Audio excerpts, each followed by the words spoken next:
Yo guys, welcome to the Zelda fiction. Today we are gonna see, what if Naruto was the dragon sage? NarutoxFemhaku. The movie part 2. If you end up liking this video, please consider subscribe, so without further ado, let's get into the video. A8 noted down the competitors and came round with a box of numbers for each competitor to decided their lineup in the final. The month passed by rather quickly, but for Naruto, it was one of the few times he had let his frustration out because of Kakashi, only giving him 5 jutsu, compared to the 15 combined he had given his Banshee and thieving teammate. Then the Scarecrow had decided to hoist him on closet pervert sensei Abisu. Naruto quickly dealt with that by tricking Abisu into thinking he was groping a young girl near the onsen, when it was an all-day ladies' day. The results were satisfying, causing several major nosebleeds in the village, one in the Hokage Tower, and the other Naruto's impromptu sensei Jiraiya. Jiraiya and Haku between them improved his chakra control and discovered a glaring weakness. Naruto-kun, a master of the elements, must be able to mix and match the elements on a whim, but it seems you have a delay for the nature to dissipate and then switch to another. That lag could be fatal. Haku explained after catching the visible question marks floating around her crush's head after Jiraiya gave him an incredibly complex explanation about his multiple nature weakness. Haku-chan, you're saying because of the imbalance between my elemental natures, large chakra reserves and the fuzzy in my gut, my greatest strength is also my greatest weakness. Naruto summarized to 2 nods. Bagaki finally understands. Shouted Jiraiya, beginning a weird dance only to find himself jumping away from corporeal chakra chains shooting out of Naruto's arms. I have learning difficulties, meaning I do not understand complex statements easily. Growled Naruto, hearing that Jiraiya stopped. You mean like words floating off the page? Bad coordination. Unable to sit still. You have dyslexia and attention deficit hyperactivity disorder, Kami. I'm sorry, I should have recognized the signs. I have a minor case of both. Tell you what, we still have 2 weeks left of the training month. I'll help you improve your reading, writing and chakra control. Stated Jiraiya. With the help of shadow clones, Naruto drastically felt the neglected skills in the academy dramatically increased. You're finally shaping up to be a Roku Daime or Nanadame Kage hopeful. Commented Progenitus snidely. Naruto shook his head and carried on his spar with Jiraiya. This was yet another weakness he had found himself. He needed breathing room to speak to Progenitus, something a fight didn't provide, so, hence the spar and communication procedure. Later on that night, a man was murdered on the roofs of Konoha. Someone had whacked Heiichiko, one of the best swordsmen the village had, and his body wasn't found until the next morning. Everyone stopped training, even the visitors. The funeral was nice and brief, and it rained.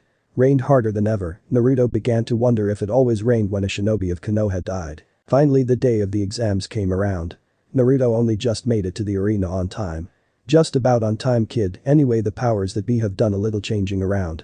You're facing Uchiha Sasuke whilst Neji is facing Subaku no Gaara. Naruto had to restrain a snarl, since the clusterfuck of the wave mission, Sasuke, had been using his Sharingan to try and copy several of his jutsu.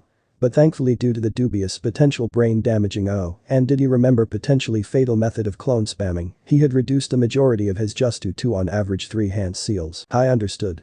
Replied Naruto and basked in the applause of the crowd. Meanwhile, up in the Kage booth, the Ho and Kazekage sat down and waited for the combats to begin. It appeared Sasuke wouldn't be there on time, so Genma began to the tournament. Hyuga Neji and Subaku no Gaara remain. He ordered, and the Hyuga prodigy and Jinchuriki remained in the stadium. Hajime! Shouted Genma before vanishing to the high ground as Gaara's sand ejected itself out of its gourd. Neji slipped into the official stance of the Jukin. Observe, Hanabi Neji, your cousin has the thickest Hyuga blood to ever present itself in the clan.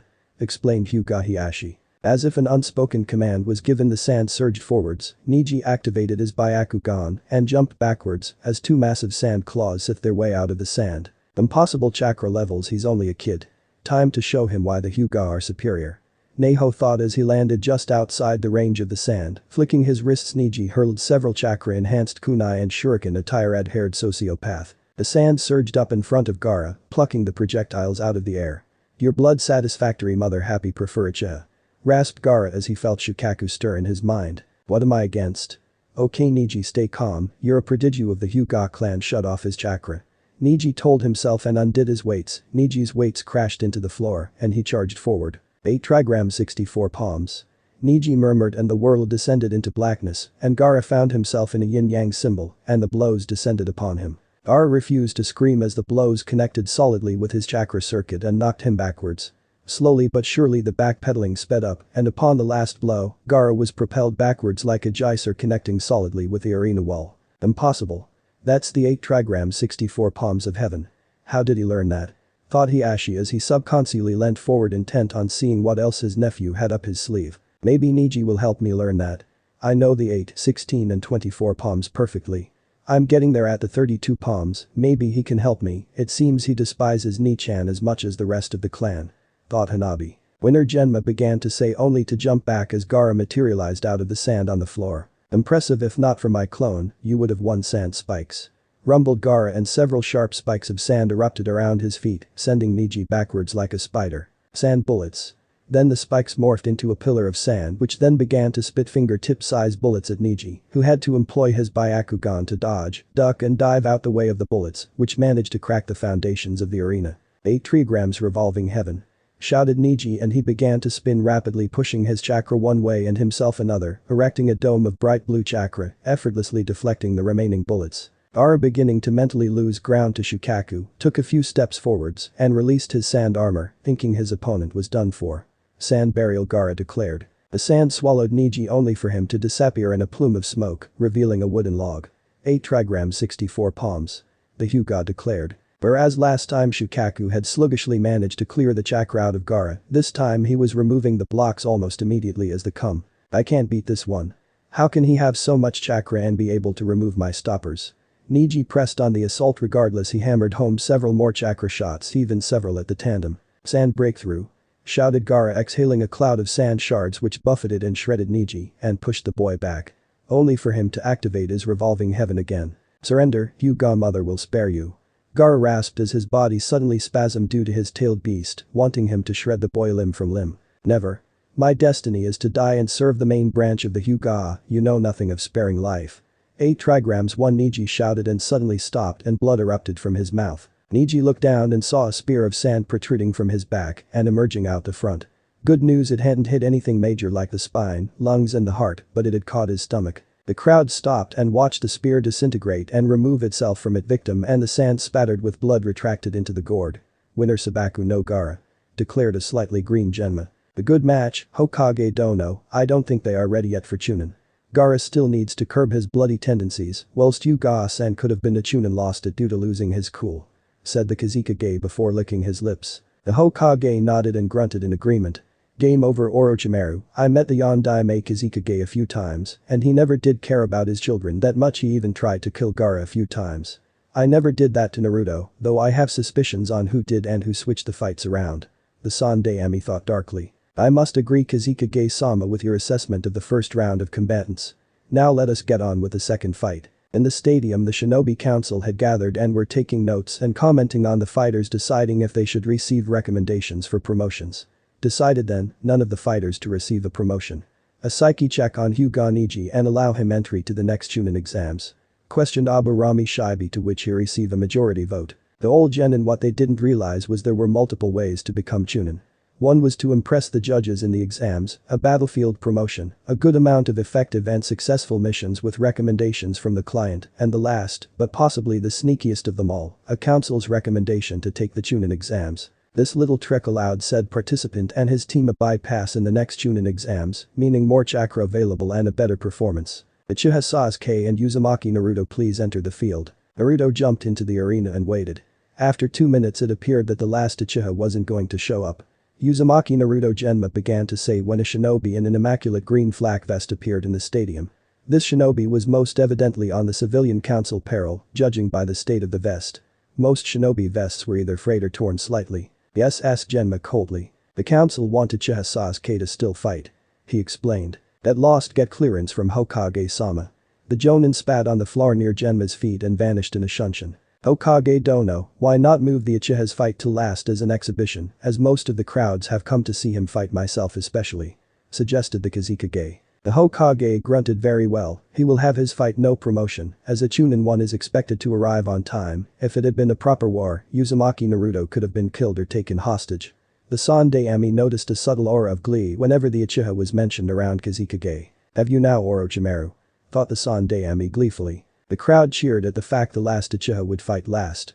Kankuro quickly threw his match to Shino. Whilst Shikamaru and Tamari had enraptured the crowd with what appeared to be a rather boring fight, escalated quickly into a game of cat and mouse. The Shinobi Council watched on in interest.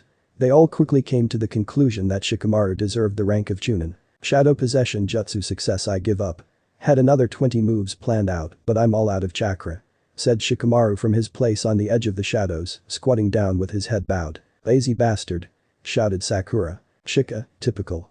Murmured Kiba and Hinata, though the latter whispered it. Naruto snorted at Shikamaru. Typical Nara attitude, several shinobi including the council said in unison. Definitely Chunin.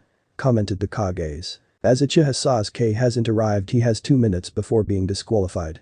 Announced Genma. Naruto jumped into the stadium as Lee and Guy arrived in the stands and Tenten quickly filling Lee in on who won and lost. As Naruto hit the ground, a twin Shunshin appeared and with his hand on Sasuke's shoulder and perverted book in the other, stood Hotaki Kakashi. We're not late, are we? Saw a few black cats and Sasuke had to get changed. Drawled the scarecrow Jonin to a mass sweat drop. Uchiha Sasuke vs Uzumaki Naruto Hajime. Declared Genma before grabbing Kakashi and shunshining them both to safety. Scared dope. Sharingan eyes flickered into existence. You wish. Uchiha Sasuke vs Uzumaki Naruto Hajime. Declared Genma before grabbing Kakashi and shunshining them both to safety. Scared dope. Sharingan eyes flickered into existence. You wish. Genma loved his reflexes, which he had honed to the point he would appear to flash to another location. Those reflexes had just saved him again, as the moment he called for the match to begin, the Uzumaki and Uchiha hurled themselves towards and away from the other, and unleashing an arsenal of kunai and shuriken which crashed with such force, it sounded like a battle between samurai. Sasuke's hands blurred through 2 chains of hand seals before exhaling 2 fireballs of larger than normal proportions. Naruto snorted and effortlessly slid under them. He needed to neutralize Sasuke as fast and effectively as possible, and preferably without sign jutsu. The jutsu chains he called, and 2 lengths of chakra chains emerged out of his shoulders, coiled snake-like around his arms and dropped to the floor. Naruto smirked as he flicked them up, and as Sasuke rushed in for a mythical phoenix flower jutsu, Naruto struck. The first chain went for the Uchiha's stomach, he effortlessly switched with a log. He swore under his breath as the second chain almost took his head off. Sasuke smirked, all you have dope. He mocked as he charged into close combat. Progenitus told me the Uchiha were fast and agile over flat ground, disrupt the ground 2 cents technique, I'm going to need his help for this. Naruto, instead of jumping backwards, flicked his right hand out and whirling sound was heard. Up in the crowds, the Jonin council and a few of the Chunin gasped. It can't be. Rasengan. They thought as one whilst underneath a transparent escape jutsu. Jiraiya grinned cockily. That's his kid, I feel ashamed not being able to teach him much, but at least I got to teach him the first stages of the Rasengan. I now the swirling mass of chakra and solidified into a ball of chakra not much bigger than a soccer ball. Rasengan. Screamed Naruto and he slammed the construct into the floor as Sasuke landed. Sasuke stumbled and Naruto capitalized. In a second, Naruto had Sasuke by the shoulders and driven his knee into the Uchiha's stomach. Sasuke grunted as the full force of the knee strike connected, then his world spun as Naruto hit him square in the forehead with the palm of his left hand. The crowd stared as the Uchiha was staggered. Go. Sasuke-kun. Shouted Sakura, causing Ino and Choji to look at her with wide eyes. Sakura, shouldn't you be cheering on both of them?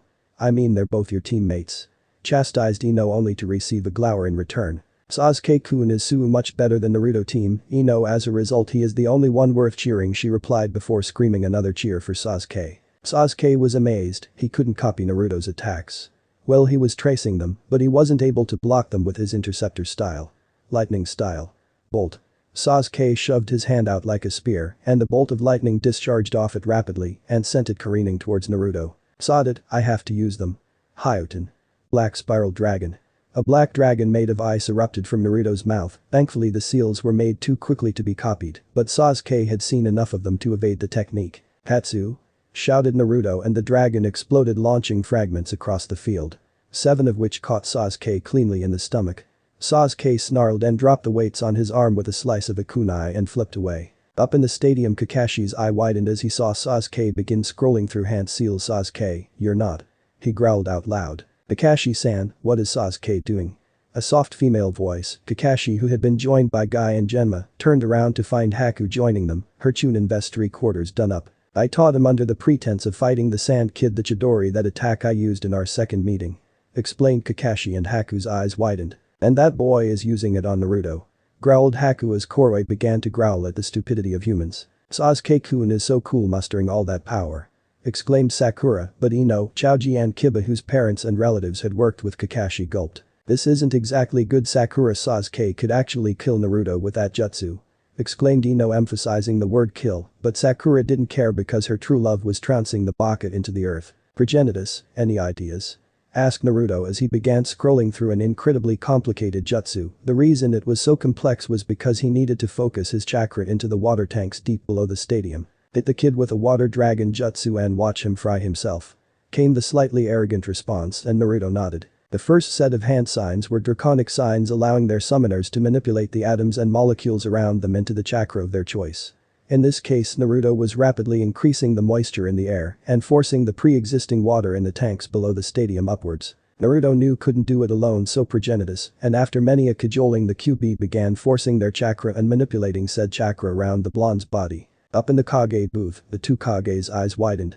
This child is something else Hokage don't know though I fail to see how this is going to save him from that lightning attack from Sasuke-san. The Hokage smirked water conducts electricity though I will be having words with Kakashi for teaching such a dangerous jutsu to his students. The same words will be given to Jiraiya when I next see him. By now the chakra had been built up to almost visible standards when Sasuke began to charge, the wall disintegrating as he began to run, and the chirping of 1,000 birds began. Dragon STLYE. Water dragon bullet.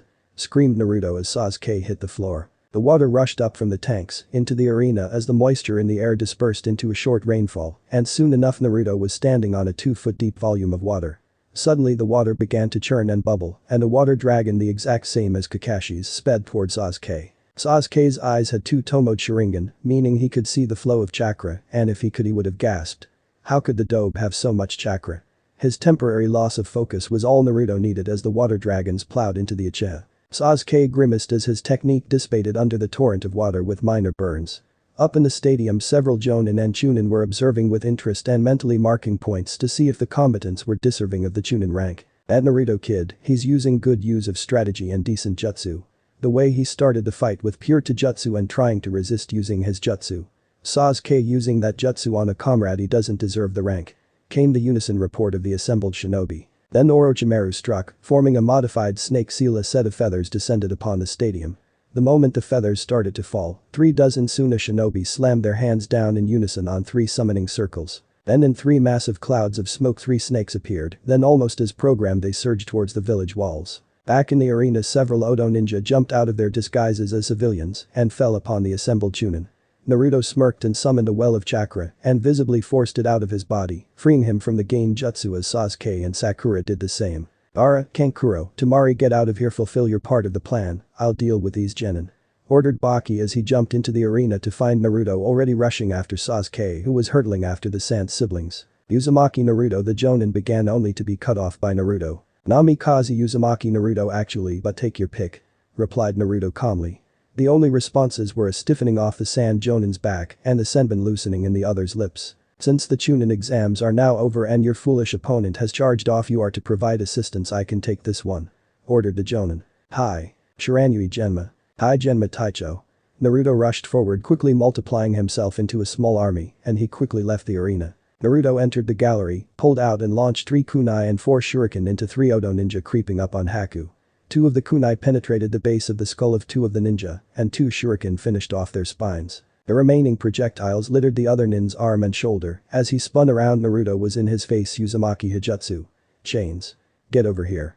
He finished throwing 2 chains sliding through the man's lower stomach before being violently wrenched over. Naruto grimaced as he formed an X with his arms and violently pulled apart only for it to happen on the unfortunate ninja in front of him, kicking himself and Haku on blood. Sorry Haim, I have to save the Uke. With that he rushed out of the gaping hole in the back of the gallery caused by a Chidori and a leaf whirlwind connecting with the same poor bastard. Naruto, track and reinforce Uchiha Sasuke and the Genin team sent after him. Ordered Kakashi, not turning around from the Chunin whose throat he had just opened. All across the village skirmishes and brawls were breaking out along with vicious defenses. 7 Sand Chunin were claimed in an abandoned building covered in explosive notes. Meanwhile nearby Akimichi Choza placed his hands in a customized bird seal and expanded to a titanic size and pulling out his enlarged bow staff, proceeded to swipe the attacking shinobi off the rooftops and blowing them down the streets by rotating his staff like a propeller. Up on the rooftops 2 Suna Jonin stealthily crept upon Konoha's former chief interrogator Yamanka Inoichi, who spun around forming a unique hand sign mind destruction jutsu. One of the Jonin stopped cold as ice, turned, and before his partner could stop him launched himself at him. Come on fellas, you mean you've never heard of the Leaf Village's shadow paralysis jutsu? You'll love this next one, the Leaf shadow neck binding jutsu. With that the shadows crept up the sound ninja's body to their necks and slowly crushed the life out of them. The elder Ino Shikacho trio appeared on the rooftops looking for any potential attackers. Hurtling across the rooftops in the traditional all-fours jutsu of the Inuzuka clan, Hana and Tsume charged a seemingly impenetrable wall of fan-wielding Sunanin. Itsuga. The mother and daughter screamed as the two humans and four ninkin began spinning like drills and launched themselves at the wall. Meanwhile, boxed in by a four-flamed pillar prison, Sarutobi Hiruzen and Orochimaru, along with a resurrected Sho and Nidame Hokages, clashed. The roof was barely holding under the strain of the Kai, Jutsu and Chakra the two men and corpses were emitting. Transfixed, the three prowling Anbu stopped and watched as their Hokage dodged, ducked, dipped and dived with a sense of control, grace and style that certainly didn't add up to his age. Sarutobi panted heavily as he leant on his staff. Emna the Monkey King. I need to use the Shiki Fuin. Only way to end this. He thought while summoning the last of his chakra. The seals began to form. Out in the forest just to the north of the eastern wall of Konoha, Naruto pulsed his chakra and forced himself free from an impromptu sand coffin. In front of him the one-tailed Tanuki formed. The only thing needed was for Gaara to fall asleep. Tanuki art. Play possum no jutsu. Uchiha no jutsu. Fuin jutsu. Shiki Fuin. Three jutsu were intoned, the chakra output so immense it quelled the fighting in Konoha as they waited for the outcome. Tanuki art. Play possum no jutsu. Uchiha no jutsu. Fuin jutsu. Shiki Fuin. Three jutsu were intoned, the chakra output so immense it quelled the fighting in Konoha as they waited for the outcome. The Sand siblings had departed, leaving Naruto face down in the dirt with blood trickling down his face. This would be the last time he did something this utterly stupid. Flashback. Uchiha no jutsu. In a plume of smoke, Naruto reappeared on the head of a gargantuan dragon, who summons Mjolnir of the storm cast. He roared, his three heads growling as one. I Namikaze Uzumaki Naruto, bearer of the Kyubi no Yoko and spirit bonded of Progenitus the world dragon. Declared Naruto. That statement had cemented the Storm Lord's allegiance, and together they faced the sand-bodied Tanuki. It was in essence one way. As fast as Shukaku could spit his wind style. Wind bullets, Mjolnir responded with his own, lightning bolts and acid water projectiles. Naruto was beginning to feel the drain on his chakra as he summoned the dragon who was using his chakra along with the dragon's own to batter the Ichibi into submission. Mjolnir-sama, get me close, hold that bastard down, and let me wake his host up. If Progenitus and QB-samas told me correctly, the only way to beat this team without killing the host is to wake up the physical vessel. Shouted Naruto as the Storm King jumped over another barrage of wind bullets. I hope you know what you're doing. He growled as he charged the Tanuki, and with a swipe of his tail, it caught the Tanuki in the gut. God damn son of a bitch, that fucking hurt. Shukaku growled. Time to say goodbye to the outside Sandy. Uzumaki art. Headbutt. Shouted Naruto, forming his signature shadow clones. Using them as a set of stepping stones, he bridged the gap between the battling giants and with a solid crack broke the jutsu. However, with the crack of bone meeting cartilage there was a faint sound of a skull cracking. Then flashback. Naruto groaned and rolled over when he noticed it. Lying against a tree unsinged and undamaged by the conflict was a massive scroll. It was a scroll much similar to the scroll the Iro-senin carried across his back. Anyone here? It was a deep booming voice and it reverberated around the clearing. Here. Uzumaki Naruto. Naruto shouted, or rather weakly infusing his voice with the dregs of his chakra, he had managed to bounce his reply around the clearing. The caller landed in front of him. It was a bared man with thick black and messy hair, with a well-kept and trimmed beard. He remembered the man from the Genin preliminaries, Team 10 Sensei Asuma. Asuma Sensei, how is everyone? Grunted Naruto as the Jonin pulled him up. Konoha's fine, as far as I know the old man is alive and well. Replied the Jonin. Sensei, by the tree just across from me is a scroll, I need it. Stated Naruto. Asuma saw the scroll, picked it up and was soon bounding through the forest. Where are your teammates, Gaki? Asked Asuma curiously. Don't know, and to be honest Sasuke team and Sakura can't be classified as my teammates. Sakura hits me for no reason, even when I'm doing something right under the pretense of outshining the Uchiha. Plus the Uchiha is only after my jutsu, and the only reason he hasn't taken them is because they are all beyond his chakra reserves and he can't track my seal pace. The other genin from Kurenai, yours, mine and that guy's sensei, I trust the 9 more than mine. I'm passing out now. With that Naruto slumped as his chakra left him. This kid is something. I caught up with Shikamaru, didn't see the Aburami, Haruno or the Uchiha at all. I'm not worried about the Aburami, they always turn up sooner or later, but the other two not so much. I can find them if they don't turn up within the next few hours, but first get this Gaki sorted out. Thought Asuma as he flicked a cigarette into his mouth and lit it. Meanwhile back in Konoha, as Asuma predicted, Shino was in a healing hijutsu of the Aburami clan. Shino had defeated Subaku Kankura without any major problems, save for the unknown slow-acting poison coursing through the boy's veins. Sakura and Sasuke had also made it back, albeit Sasuke did carrying Sakura bridal style into the village. The moment he arrived in the village, Sasuke had immediately started to brag about how he had defeated Gaara and his 3 siblings and rescued Sakura. As this was going on, Kakashi looked on and paled at the sheer arrogance the Uchiha was giving off. He doesn't even look like he fought seriously at all. Where's Naruto? I gave him orders to back up Sasuke and the people I sent after him. He was shortly joined by Kurenai, who had just been informed by an Aburami clan member that Shino was going to pull through and that thanks to his poisoning, they had acquired new breed of insects. Kakashi, is it true that the Uchiha beat that Gaara child? She asked curiously. The scarecrow Jonin turned to her and frowned. No, I don't believe so. Look at him and sense his reserves. Now I need to find Kakashi didn't get to finish as Asuma landed next to them at the gates, a scroll under one arm and a Naruto. Exhaled Kakashi as he pulled the boy off his fellow Jonin. Aki, next to unconsciousness when I found him. Fractured skull, several other fractured limbs, chakra exhaustion, blood caking his body, as well as sand, said Asuma. Oh, and this scroll appeared. Brat seemed to really need it. Thank you Asuma, I have some bad news. Ami-sama is dead. Said Kakashi, now placing the boy on his back whilst Kurenai attaché the scroll to Naruto's lower back. Dusen's dead? Damn it, so many things I wanted to tell him and so many things I'll never get to say. Growled Asuma, spitting his cigarette out and stomping on it. Kakashi-sen. Say. Where am I? The 3 Jonin turned around, or rather one placed his drained genin on the floor. Welcome back to the land of the living, Naruto-kun. Said Kakashi, eye smiling. Feels like my guardian spirit and furry tenant are using my body as a trampoline. Grunted Naruto as he sat heavily on the ground feeling the scroll. What's this? No bloody way, gasped Naruto as he deciphered the word dragon off the scroll.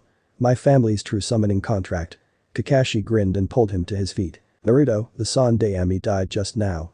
For the record, who fought Gaara out in the forest?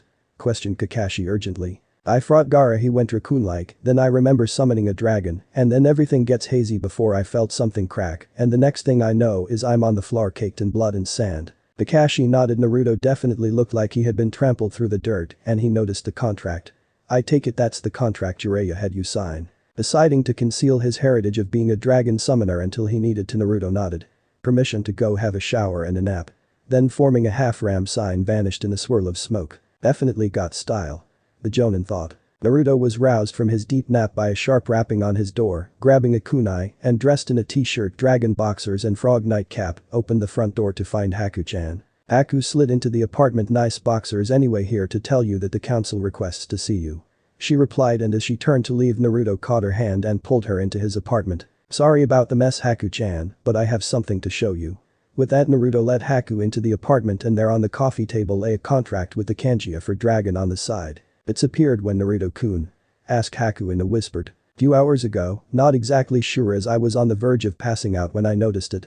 Replied Naruto before unrolling the contract to find that contract had been organized to a spiraling swirl of the lesser castes on the outer, before the more powerful castes on the inner. Naruto heard more footsteps entering his apartment and pulled out 2 kunai he had hidden in his couch as Haku created from her wrists 2 ice kunai.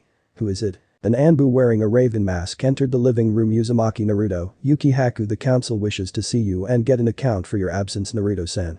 With that, the Anbu vanished in a plume of smoke. Akatana Hiro, the raven Anbu, didn't mind Naruto. Sure, the kid could be annoying with his pranks, such as the super glue in the masks, itching powder in the trousers.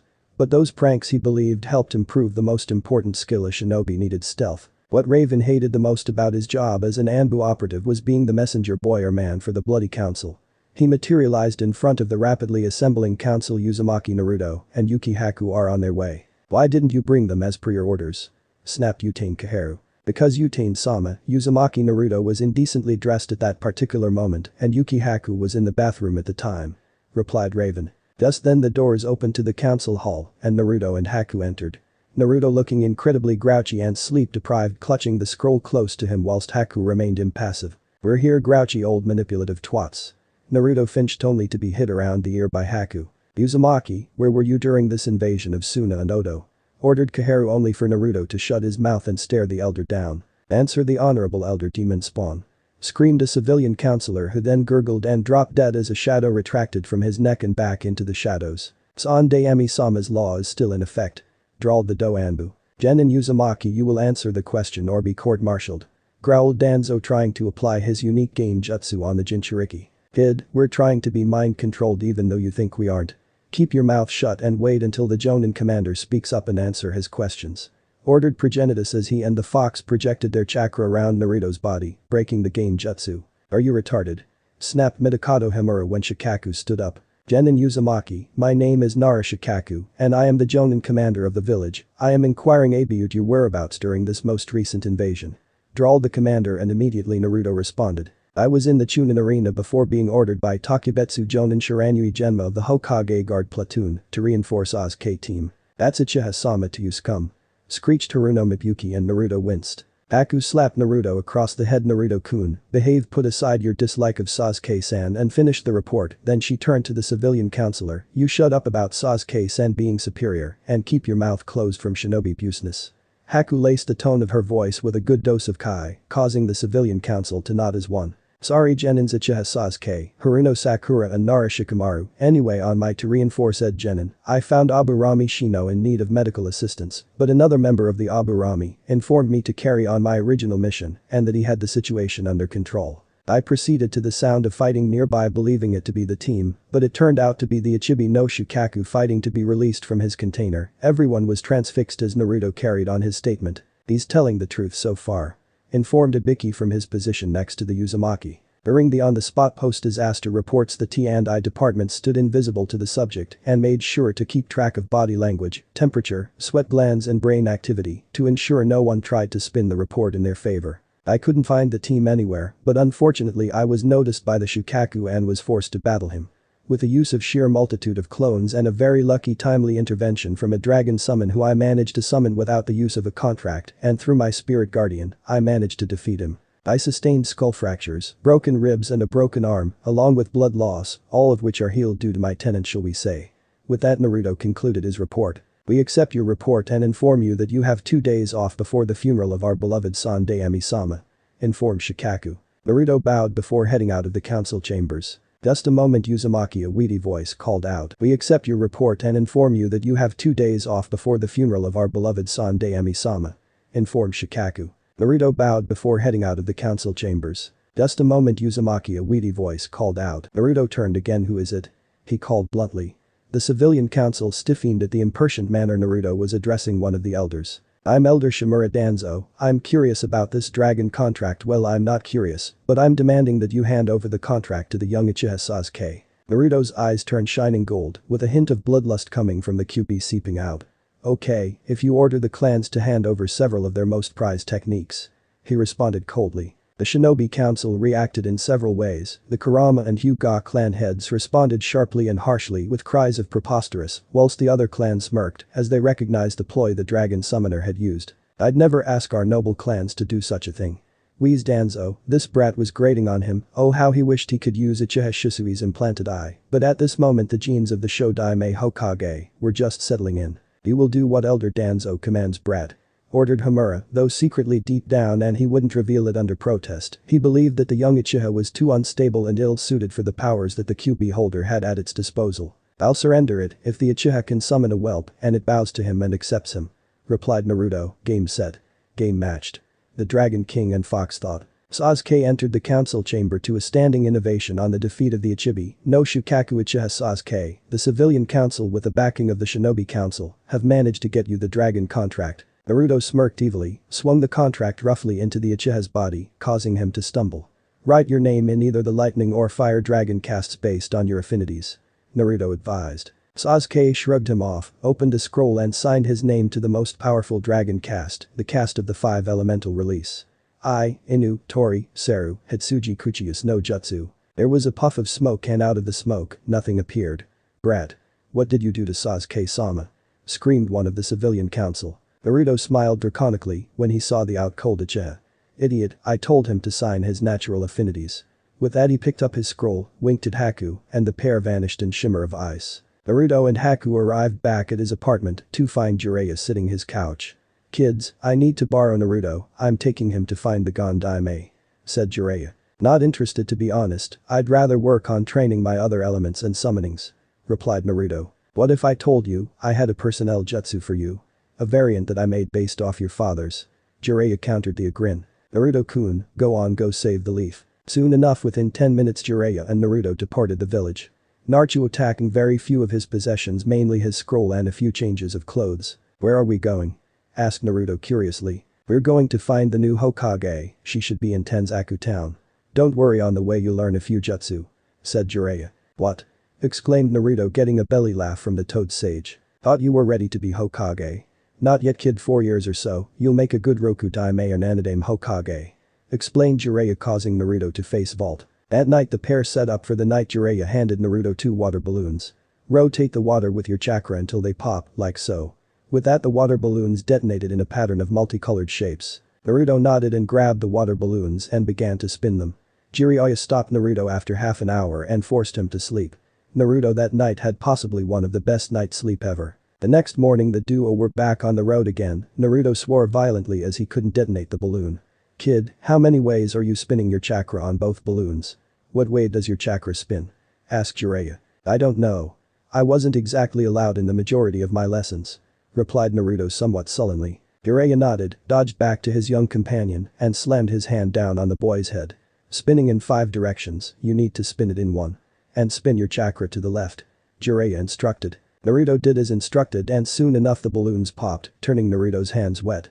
Jiraiya handed him another 2 balloons, and Naruto repeated the process. The stack of water balloons dwindled down to nothing. Before I teach you the second step of this technique, form the first stage now.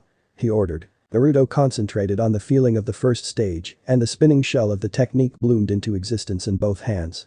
Jiraiya nodded in satisfaction. Could be faster, but that'll come with time. Rubber balls this time, full power to rapid.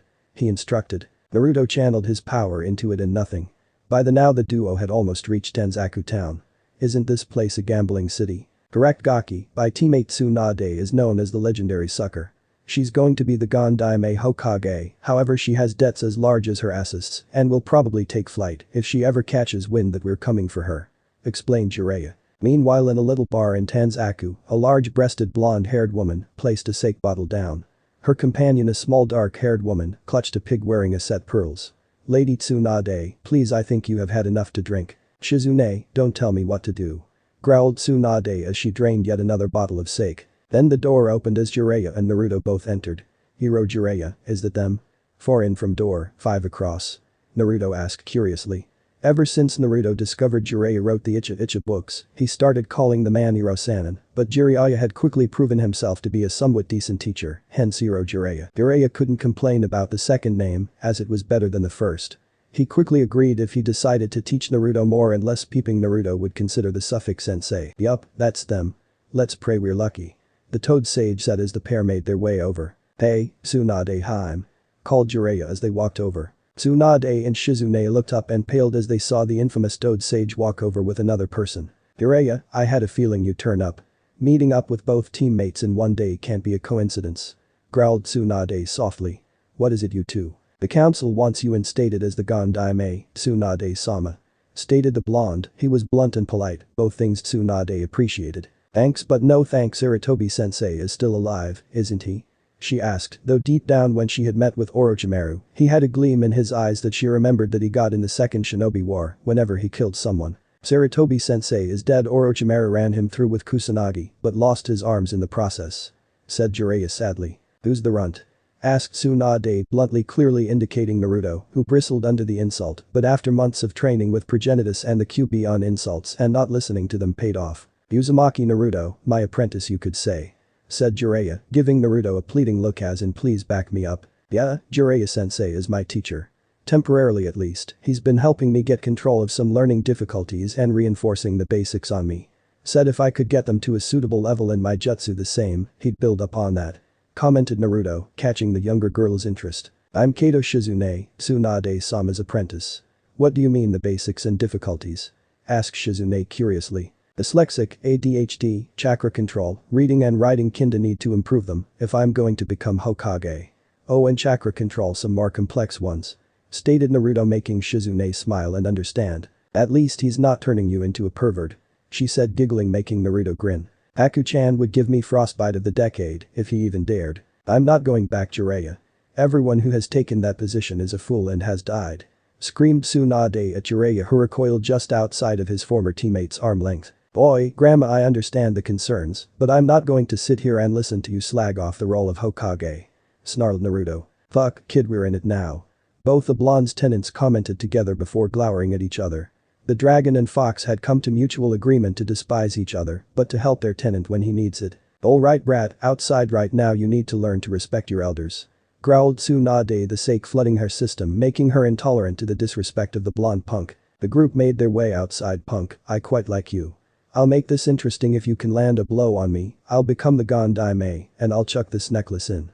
If not, well, you can hand over your wallet. Naruto nodded reluctantly. You'll have to get my wallet if the pervert nicked it, fucking bastardo. Jiraiya gulped. Lady Tsunade, you can't risk the necklace. You said that was the most important thing you ever had and would never part with it due to its curse. Exclaimed Shizune. Naruto set himself in the stance of the wind dragon. I won't need a hand to fight to you. I'll destroy you with a finger. Stated Tsunade, holding up one finger. Naruto desperately tried to control his temper, but it snapped. He charged forwards intent on a full frontal assault. Tsunade grinned and jabbed said finger to the ground. The ground ruptured like an earthquake hit it, but Naruto avoided it. His hand began to spin an orb of chakra Rasengan.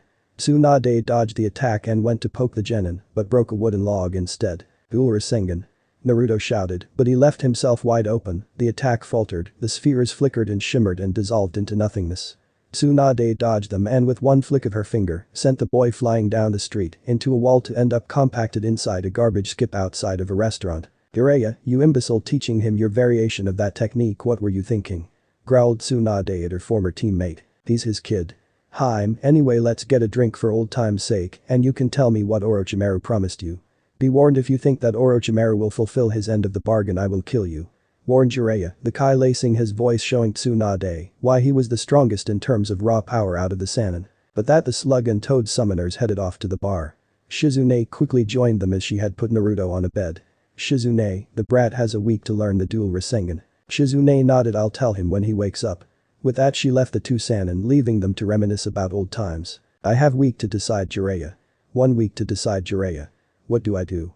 Asked Tsunade more to herself than anybody else. Unbeknownst to Jiraiya, Tsunade had slipped a paralysis drug into the man's drink. She had made up her mind. Ever since Orochimaru said he could bring her former lover and brother back, she knew Orochimaru had to die. Meanwhile, Naruto jerked awake. What happened to me? He slurred, only to find Shizune sitting next to his bed. Naruto-kun, you're awake. I need to have a quick word with you. Shizune said. What about? He asked curiously, tying his headband on bandana style for once. Tsunade-sama, change the deal. If you can learn the dual Rasengan in a week, she'll give you her necklace and become Hokage. Naruto nodded. I accept. You can't. Everyone she's given the necklace has died because they want the same goal. Hokage plus the necklace could buy you 3 mountains and several gold mines. Pleaded Shizune. I can't go back on my word. That's my Nindo and ninja way. Explained Naruto before grabbing his scroll and headed out. You can't. Everyone she's given the necklace has died because they want the same goal. Hokage plus the necklace could buy you 3 mountains and several gold mines. Pleaded Shizune. I can't go back on my word. That's my Nindo and ninja way. Explained Naruto before grabbing his scroll and headed out. The next morning, Naruto found Shizune coed on the floor in his apartment. Hey Shizune, what happened? We didn't do anything. Haku-chan'll kill me if it did. He said frantically. Shizune jumped to her feet, running a diagnostic over herself. Nope, nothing. Stomach hemorrhaging due to Lady Tsunade. She's gone to see Orochimaru. We need to stop her. There was a knock on the door. Naruto opened it, swirling a Rasengan, only to find Jiraiya, looking more gaunt and haggard than usual. Tsunade Haim drugged me. Where is she? He asked as Naruto pulled the man bodily into the hotel room. She's gone to meet Orochimaru. Jiraiya-sama, I can't do a thing about the drug. The only thing you can do is wait for it to wear off. For now your chakra control is shot. Jiraiya nodded. Only Tsunade could have done this. Where did she go? He asked as he slouched against the wall, utilizing toad oil to speed up his detoxification. We find Tsunade, beat the shit out of Orochimaru and go home. Declared Naruto. But that Shizune and Naruto dragged a 25% recovered Jiraiya out of the apartment, following Taunton to find the large blonde Sannin. However, on a building opposite them, Kabuto lay flat on the ground, observing them through the ground. Since his affinities were water and earth, he was able to float his chakra over the rooftops and detected that the 3 shinobi were heading towards his master. How are we going to find the old bat? Asked Naruto, slightly annoyed at the frantic Shizune and useless Sannin. Look for utter destruction of buildings or historical sites. Slurred Jiraiya slightly. Suddenly an explosion shook the area and the castle slowly began to crumble. Definitely Tsunade, commented Jiraiya, and the group ran for the remains of the castle. At the castle, Tsunade jumped backwards as Kabuto, who quickly shunshed to Orochimaru's side. Orochimaru-sama, I saw the QB brat, Tsunade-sama's apprentice and Jiraiya-sama making their way here. Then he turned to the large-breasted woman. Tsunade-sama, we must pressure you for an answer. Will you heal Orochimaru-sama's arms for your lover and brother? Pressurized Kabuto almost eagerly. Tsunade sighed and walked towards Orochimaru as her hands flickered blue as she began to heal the snake Sannin's arms. In a blur, Kabuto pulled Orochimaru out the way. Kabuto. Why did you do that? Hissed Orochimaru apoplectically. My lord, Tsunade, was going to use an assassination jutsu, which is very similar to a healing jutsu which you thought was going to be used. The only reason I know is because I've studied medical jutsu as far as I could. Replied Kabuto calmly, not even put off by the snake Sannin's anger. It appears you've chosen your side. Hissed Orochimaru. Suddenly Tsunade launched herself forward, throwing a chakra-loaded right hand at Orochimaru, who managed to substitute with a boulder that unfortunately disintegrated upon impact. Evil temper, greater strength, yep, definitely single. If I get so much as scratched by that attack, I'm dead. Kabuto and Orochimaru thought as they dodged another pair of chakra-enhanced punches. That was when several voices were heard. Uchiha no jutsu. Naruto and Jiraiya called out. In a mountain of smoke a dragon and a small toad materialized. Gamakichi, not now, where's your father? Shouted Jiraiya, causing Gamakichi to pout indignantly. You, summoned Naruto-sama? Asked a frost blue dragon that must have been the head of the Hyoten caste. We have a snake infestation, Kori-san. Naruto indicated to Orochimaru, who in the midst of Jiraiya failing to summon the boss of the Toad clan and Kitsaya emerging had managed to summon Manda. Naruto-san, if you use the summoning technique again and yell Gamabunta, you should hypothetically summon the Toad boss to assist Jiraiya. Said Kori as she stared down the snake boss. Naruto slammed his hand down and true to Kori's statement, Gamabunta materialized on the field. Who summoned me? Rumbled Gamabunta. Gamabunta-san, I'm Namikaze Uzumaki Naruto, I wield the dragon contract. I summoned you through sheer force of will and chakra. Naruto explained as Jiraiya jumped onto the Toad boss. Kitsaya-chan, Manda, well, it seems the gang's back together again. The Toad stated, puffing on his pipe. Kitsaya giggled nervously with Tsunade perched upon her head. Jiraiya sat on Gamabunta's, whilst Orochimaru, Naruto and Kabuto perched on their respective summons. Naruto, protect Shizune. Jiraiya ordered as the Toad Sannin saw Orochimaru's apprentice launch himself at Shizune, who was busy holding onto Taunton and Gamakichi. I'll hit Tsunade-sama where it hurts the most. The niece of her lover. Crowed Kabuto as his hands crackled with the chakra scalpels. No you don't. Dragon style. Dragon rush. A voice shouted and Kabuto was slammed violently off course by Naruto, who had slammed his arm into the boy's sternum just off the left-hand side. Kabuto hit the ground hard, bounced twice but landed on his feet, scalpels gouging into the earth. I'm not the weak genin in the exams, Naruto. I'm as strong if not stronger than Kakashi. As Kabuto and Naruto clashed, the Sannin were having a brawl of their own. Jiraiya was struggling to hold Orochimaru in position, so Tsunade could land one of her patent chakra punches on the pale Sannin. The targeted Sannin was showing them, despite being in 50s and with no arms, just how far his anatomical research had gone. Jiraiya and Tsunade concluded that their former teammate was now no longer human. Orochimaru, with the murder of our sensei and your inhuman experiments, you are no longer one of the Sannin. Declared Jiraiya. Meanwhile, Kabuto and dodged around Naruto, but fortunately Shizune had just completed a set of hand seals and exhaled a massive rolling purple cloud of poison at the dueling pair. It was only due to Naruto's draconic enhanced senses that he managed to dive out of the poison, away from Kabuto. Meanwhile, with gargantuan battling summons, Manda was snarling about making toad jerky and dragon dango, whilst the respective summons mentioned things about snake toothpicks and snakeskin wallets. Shizune gasped in pain as Kabuto dived out of the earth, shredding her Achilles tendon and several other ligaments and tendons in her right foot, which happened to be her predominate foot. Naruto snarled with rage and launched a Sealess Futon. Diatapa Kabuto followed by a clone-assisted Kaiten. Great Fireball Jutsu which expanded rapidly. Suddenly Manda gave a shriek of pain. It appeared Tsunade had in her attempt to end Orochimaru and picked up and thrown the toad-sized Tanto, only for it to punch into Manda's mouth and pin him to the floor. Manda quickly vanished followed by Gamabunta. Meanwhile, Naruto fell to one knee as he felt his calf muscles get ripped to pieces by Kabuto. Say goodbye, Naruto-kun. Mocked Kabuto only to find his arm trapped by ninja wire. Sealess Kage Bunshin. Gotta love the usefulness of no seals. Now for my next trick, right hand Rasengan. Naruto shouted and the spiraling ball appeared, then Naruto drove it into the medical nin's stomach. Left hand. Rasengan. Kabuto was now in agony, his stomach had just repaired itself from the first Rasengan and was now being ripped to shreds by the second. "All you've got," mocked Kabuto as he replaced himself with a log and hit Naruto cleanly in the left shoulder, essentially making the boy's arm useless. Then another precise strike left Naruto beginning to bleed internally. "You've got 3 minutes until you die, I've severed the muscles around your heart," stated Kabuto, making Naruto cough out blood. Wheezing and breathing heavily, Naruto stared at the sound. "In 3 minutes is enough to do this. Shizune, Tsunade believes you." Naruto summoned a clone. Kabuto stared at boy in disbelief as 2 balls of chakra, which he had learnt was the Rasengan, in both hands. "And used 2 on my own, so hence the clone, but it's still dual Rasengan." Naruto screamed as he launched the 2 spiraling orbs into Kabuto's chest of the 3rd and 4th times respectively. Orochimaru jumped to Kabuto's aid as the boy was shot backwards with the force from a cannon, crashing into and through several boulders. "I'll be taking my subordinate and on my way. You've made your choice, Tsunade-chan." With that, Orochimaru managed to pull Kabuto to his feet, who was healing again. "Lady Tsunade, Naruto needs your help."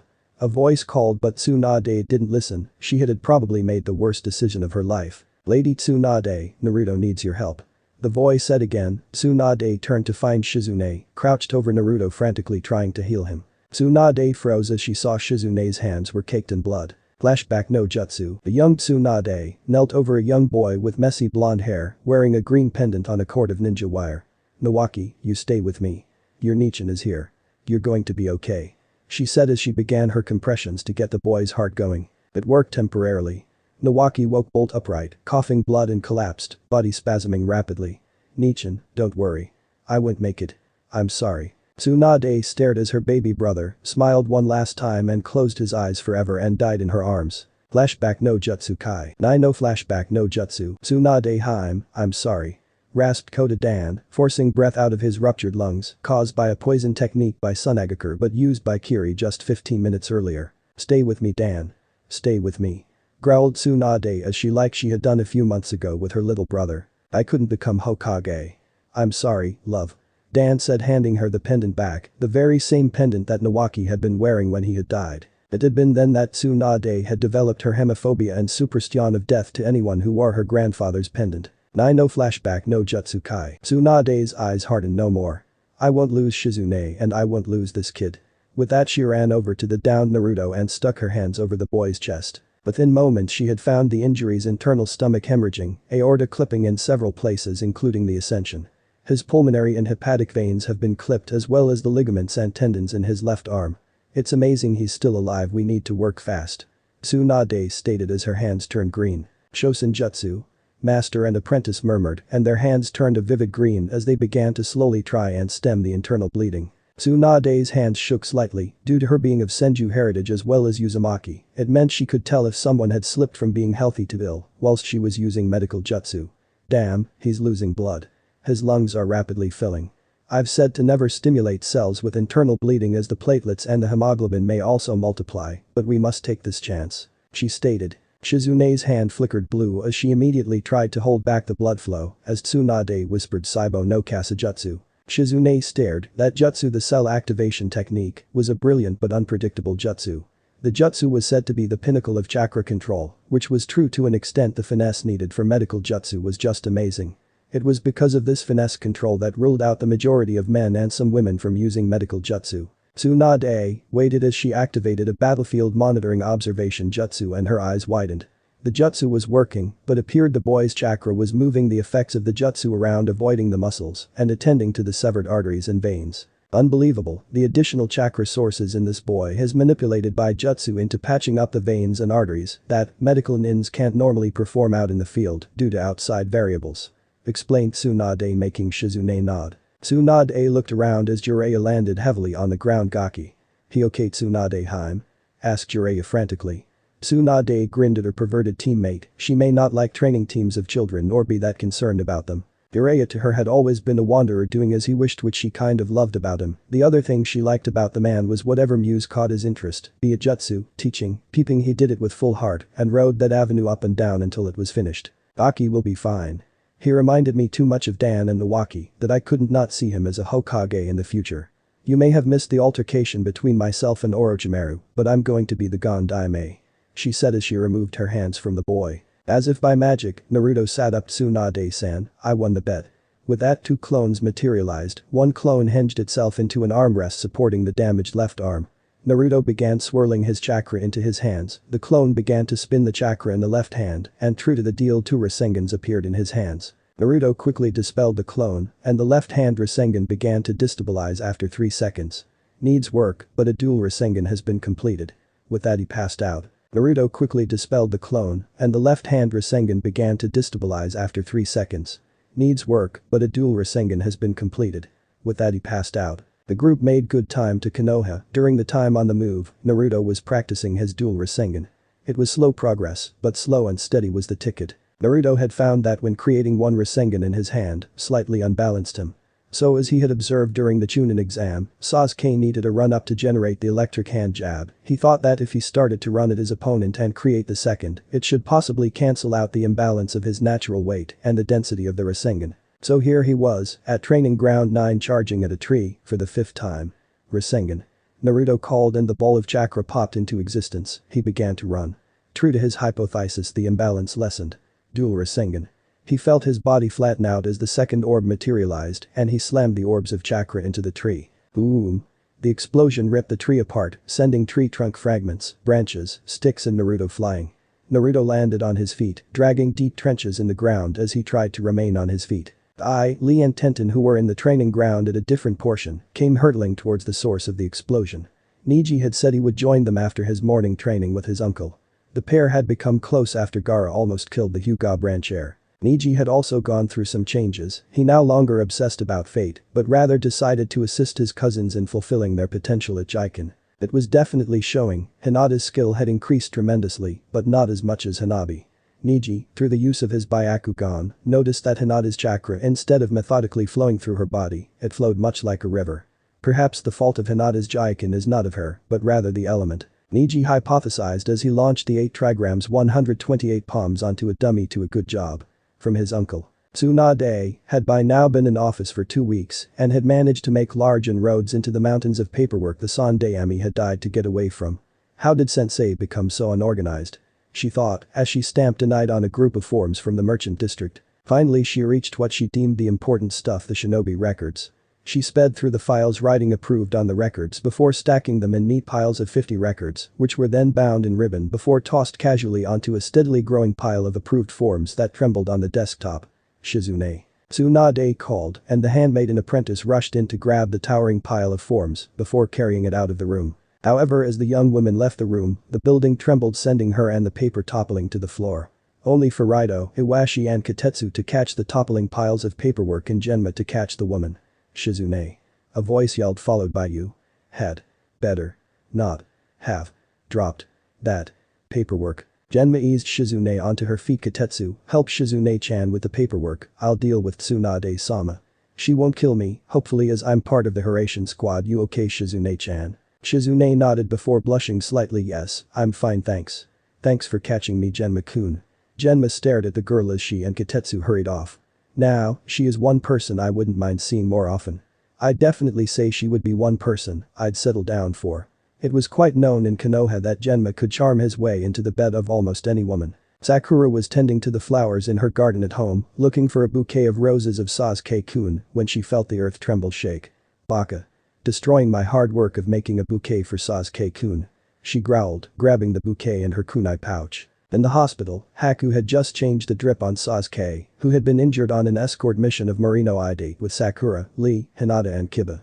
The mission was more or less uneventful aside from running into a nuke nin from Konoha Ao, the thief of the Rajan no Kenner sword of the Thunder God.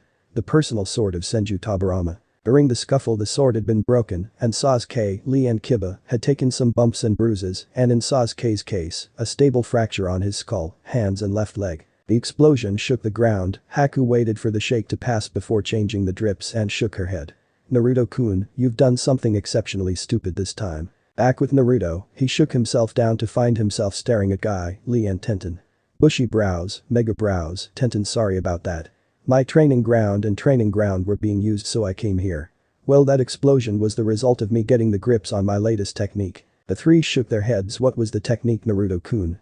Maybe we'll be able to help you shed some light on it so you can practice it without blowing up the training ground. Said Tenten with a grin. She liked Naruto as a little brother, the two had been in the orphanage together and were thick as thieves. Now they were both genin, she was hoping to rekindle that relationship. Sure, Nichin it was a variation of the Rasengan. Lee and Tenten looked at him blankly. The swirly orb thing. Naruto explained, popping one into his hand. You mean the Yondai maze technique? Why do you know it, Itachi? Asked Tenten curiously. S-class secret. Much like my hospital form anyway, I can make it in one hand.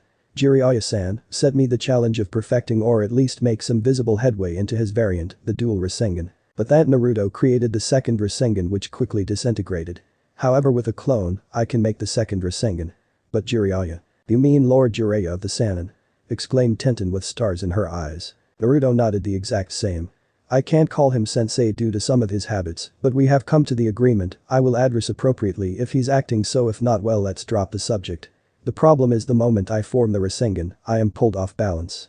The way I regain balance is to charge forward and form it on the run, but that tree was the result. Come with me, my youthful friend. The three of us shall help you gain precedence and a firmer grasp on your youth. And this gallant task of yours sent by the ever-youthful Jiraiya shall be complete. Exclaimed Guy before dragging Naruto off to a massive oaken pillar. Jump onto the top of that and assume the lotus stance and form the Rasengan. Instructed Guy. Naruto complied and suddenly as he began to topple to one side. Your balance is off. Tenten launched kunai. Instructed Guy. Suddenly Naruto snapped back to the center as he fell to the other side. Lee began to launch kunai. This is insane, Uber bro sensei, protested Naruto as the Rasengan began to destabilize. Concentrate, Naruto-kun. One thing you should have at least been taught is to find your center. Once you have, nothing is impossible. Instructed Guy harshly, not sounding like the laid-back sensei he was known to be. Naruto nodded. That was how Jiraiya found them around lunchtime. Have you found your center, Naruto-kun? Asked Guy. Naruto nodded high. Now what? Unleash the full fury of your youth and create the dual Rasengans. Ordered Guy. Naruto nodded, assumed the stance, and to everyone's surprise and Jiraiya's glee, the Rasengans bloomed into emergence. That loud sensei you acquired is actually quite a decent one. The QB commented from inside the boy's mindscape. Why, thank you, almighty QB, Naruto replied sarcastically, causing the fox to let out a booming laugh. I may hate you, ninjin, but remember this lesson. I hate all my hosts, but I shall not have a weak one. Shut up, QB Naruto, I do agree with the fox. This session will help you speed up your secondary elemental release training with that ever-wonderful Kori-san wielder. Naruto blushed and quickly departed his mindscape, leaving a snickering dragon and fox. Oh, Baka. A piercing voice shouted. Naruto slowly opened his eyes and jumped to the floor. Yes, Sakura-san? Asked Naruto drolly, absent-mindedly swaying out of her punch. How come you haven't been to see Sasuke-kun? She snarled, launching a fist at him, only to find it blocked by the bun-haired girl from the exams. Tenten, if she remembered correctly. If you're my Itachi's teammate, I see why he can't wait to become a chunin. I'm Tenten, by the way. Before Sakura knew what was happening, she was flat on her face with her arm twisted painfully behind her back to the point the Pincat had tears in her eyes. Leave him alone. He is twice the man Sasuke-san could ever be and 3 times the ninja the Uchiha could ever be as well. Because he never relied on his family name to carry him through life. Tenten growled. Cheers, Nichin Anbu are coming. Means the old bat wants to see me or I'm being court-martialed for some offense I never did. Although the old farts could be trying a new tack to prying my summons from me. The Anbu-designated lizard arrived. Uzumaki Naruto, Lady Hokage requests she sees you in her office, you too as well, Lord Jiraiya. Jiraiya and Naruto nodded to one another and in 2 shunshuns, one of ice and the other toads, they raced across the village. Shikamaru entered the office, shortly the window blew open and Naruto slid in. Lady Hokage. He said, staggering as he bowed. The shinobi snickered at the blonde's antics. Naruto was always known for a good laugh either at his or someone else's expense. Genin's Uzumaki Naruto and Nara Shikamaru, from the reports given to me based on your progress in the Chunin exams and myself, I hereby promote the 2 of you to Chunin. As Naruto donned his flak jacket, the door to the Hokage's office swung open and the civilian council, elders and disgruntled shinobi entered. We the council object to Uzumaki's promotion. Haruno Maruki declared. Is that the shinobi council who objects or just some old farts and some ignorant fucks? Replied Jiraiya. Sensei. Ruining my fun. Stupid super pervert. Naruto finished with muttered, digging his nails into his palms, drawing blood ready to unleash his Uzumaki Kekkei Genkai. Jiraiya-sama, this doesn't concern you. Snapped another civilian who promptly doubled over as someone slammed a knee into his gut. Walk it off, pussy, only a minor hemorrhage, much like you gave me when I was 5, you fat fuck, snarled Naruto. Disrespect me, get disrespect back, disrespect my comrades, sensei, Hokage, expect to have the 7 shades of shit smacked out of you. He finished, one eye flickering yellow. He's using the demon's power. Screamed someone, only for them to find it hard to breathe. His eyes are yellow slag, not red. Learn the difference. Anyway, as my fireball of a apprentice said, I believe it concerns me. Jiraiya said, walking towards the council. Why doesn't my blonde-haired knuckle-headed apprentice not deserve his apprenticeship? Asked Jiraiya, chakra welling. He has no respect for his superiors, us or the council. Nor does he have any for his teammates. Thus all of those things counteract everything that being a chunin stands for. Danzo declared. Tsunade snorted. I have records from Sarutobi-sensei, reading that every time Team 7 has had something go wrong on a mission, the blame is always blamed on Chunin Uzumaki Naruto. Anyone care to explain? He has no respect for his superiors, us or the council. Nor does he have any for his teammates. Thus all of those things counteract everything that being a chunin stands for. Danzo declared. Tsunade snorted. I have records from Sarutobi-sensei, reading that every time Team 7 has had something go wrong on a mission, the blame is always blamed on Chunin Uzumaki Naruto. Anyone care to explain? It didn't take long for Tsunade to realize that the civilian council hated Naruto for 13 years ago. Chunin Uzumaki is a valuable asset to Konoha. Unless Chunin Uzumaki does anything to destabilize, betray or harm Konoha in any way, he shall be treated with respect that all shinobi have regardless of what and who he is. Now get out. The council scrambled, and it also signed the death of the many desks to come of the Hokage's terrible temper. Naruto stared them off, his temper now under control, and Progenitus himself also calmed down. Naruto, now would be a good time to check Sasuke. Progenitus suggested. Lady Hokage, permission to go and see my teammates. Tsunade dismissed Naruto, who disintegrated into ice and sped towards the hospital. Disguising himself as a nondescript chunin, he followed Sakura to Sasuke's room. Naruto dispelled the hinge, knocked and entered Sasuke's room, making Sakura jump. Baka. She shrieked, but Naruto clapped a hand over her mouth. Keep it down. Want me to get thrown out? Probably, besides the point. How is he? Sakura shrugged. He's stable. Which is a good, considering who he was fighting. Naruto nodded. As he turned to leave, a spluttering was heard. The pair spun around to find Sasuke sitting bolt upright. Naruto, Sakura. He commented as he propped himself upright. Uchiha, nice to know you were only pushing the Z's and not the roses. Naruto quipped before leaving the room to only walk into Haku. Haku stumbled backwards to be caught by Naruto. Hey Haku-chan, when do you get off shift? Haku wriggled and faced her crush. 3 hours. Naruto-kun, why? Naruto's face turned red. He hadn't thought this part out. Want to go and get something to eat. He stammered out. Haku giggled and nodded. You asking me out on a date, Naruto-kun? Kid, just say yes. She'll appreciate it. Progenitus whispered. Yes, I am. Haku giggled, grinned and pulled Progenitus's heir into her arms. Here, 3 hours. Don't be late. She ordered. Naruto smirked and dissolved into ice, heading towards a training ground to get his ice release down pat. Naruto landed at the training ground, making his way to the pond in the middle of the ground. He assumed a meditative position, and he began to practice his water manipulation. Age Bunshin no Jutsu. 20 clones appeared. 10 of you work on the second stage of water manipulation, and the rest work with me on the third. Soon enough, under the power of 21 hours of solid training, the water manipulation exercise quickly came together. The time passed. Naruto sat up. He had just collapsed from overexertion from getting his water manipulation to a mastered level. Hijutsu. Chains. Naruto shouted, launching 2 chains out of his wrists, pulling him to his feet and airborne. Haku just left the hospital clothed in a pair of baggy Anbu pants, shirt and her chunin vest, as Naruto slid to a stop. Chains hastily retracting into his wrists. Aheo, Haku-chan. Not been waiting long? Asked Naruto with a massive grin adorning his face. Haku couldn't help but smile at the antics of her crush. So where are we headed, Naruto-kun? Naruto shrugged. Wherever you wish to go. He quickly pulled out his wallet and quickly did the sums. It's on me. Haku grinned, grabbed Naruto's hand, and the pair took off for the market. Haku-chan, so you know. It is quite likely that the civilians will try to sabotage us.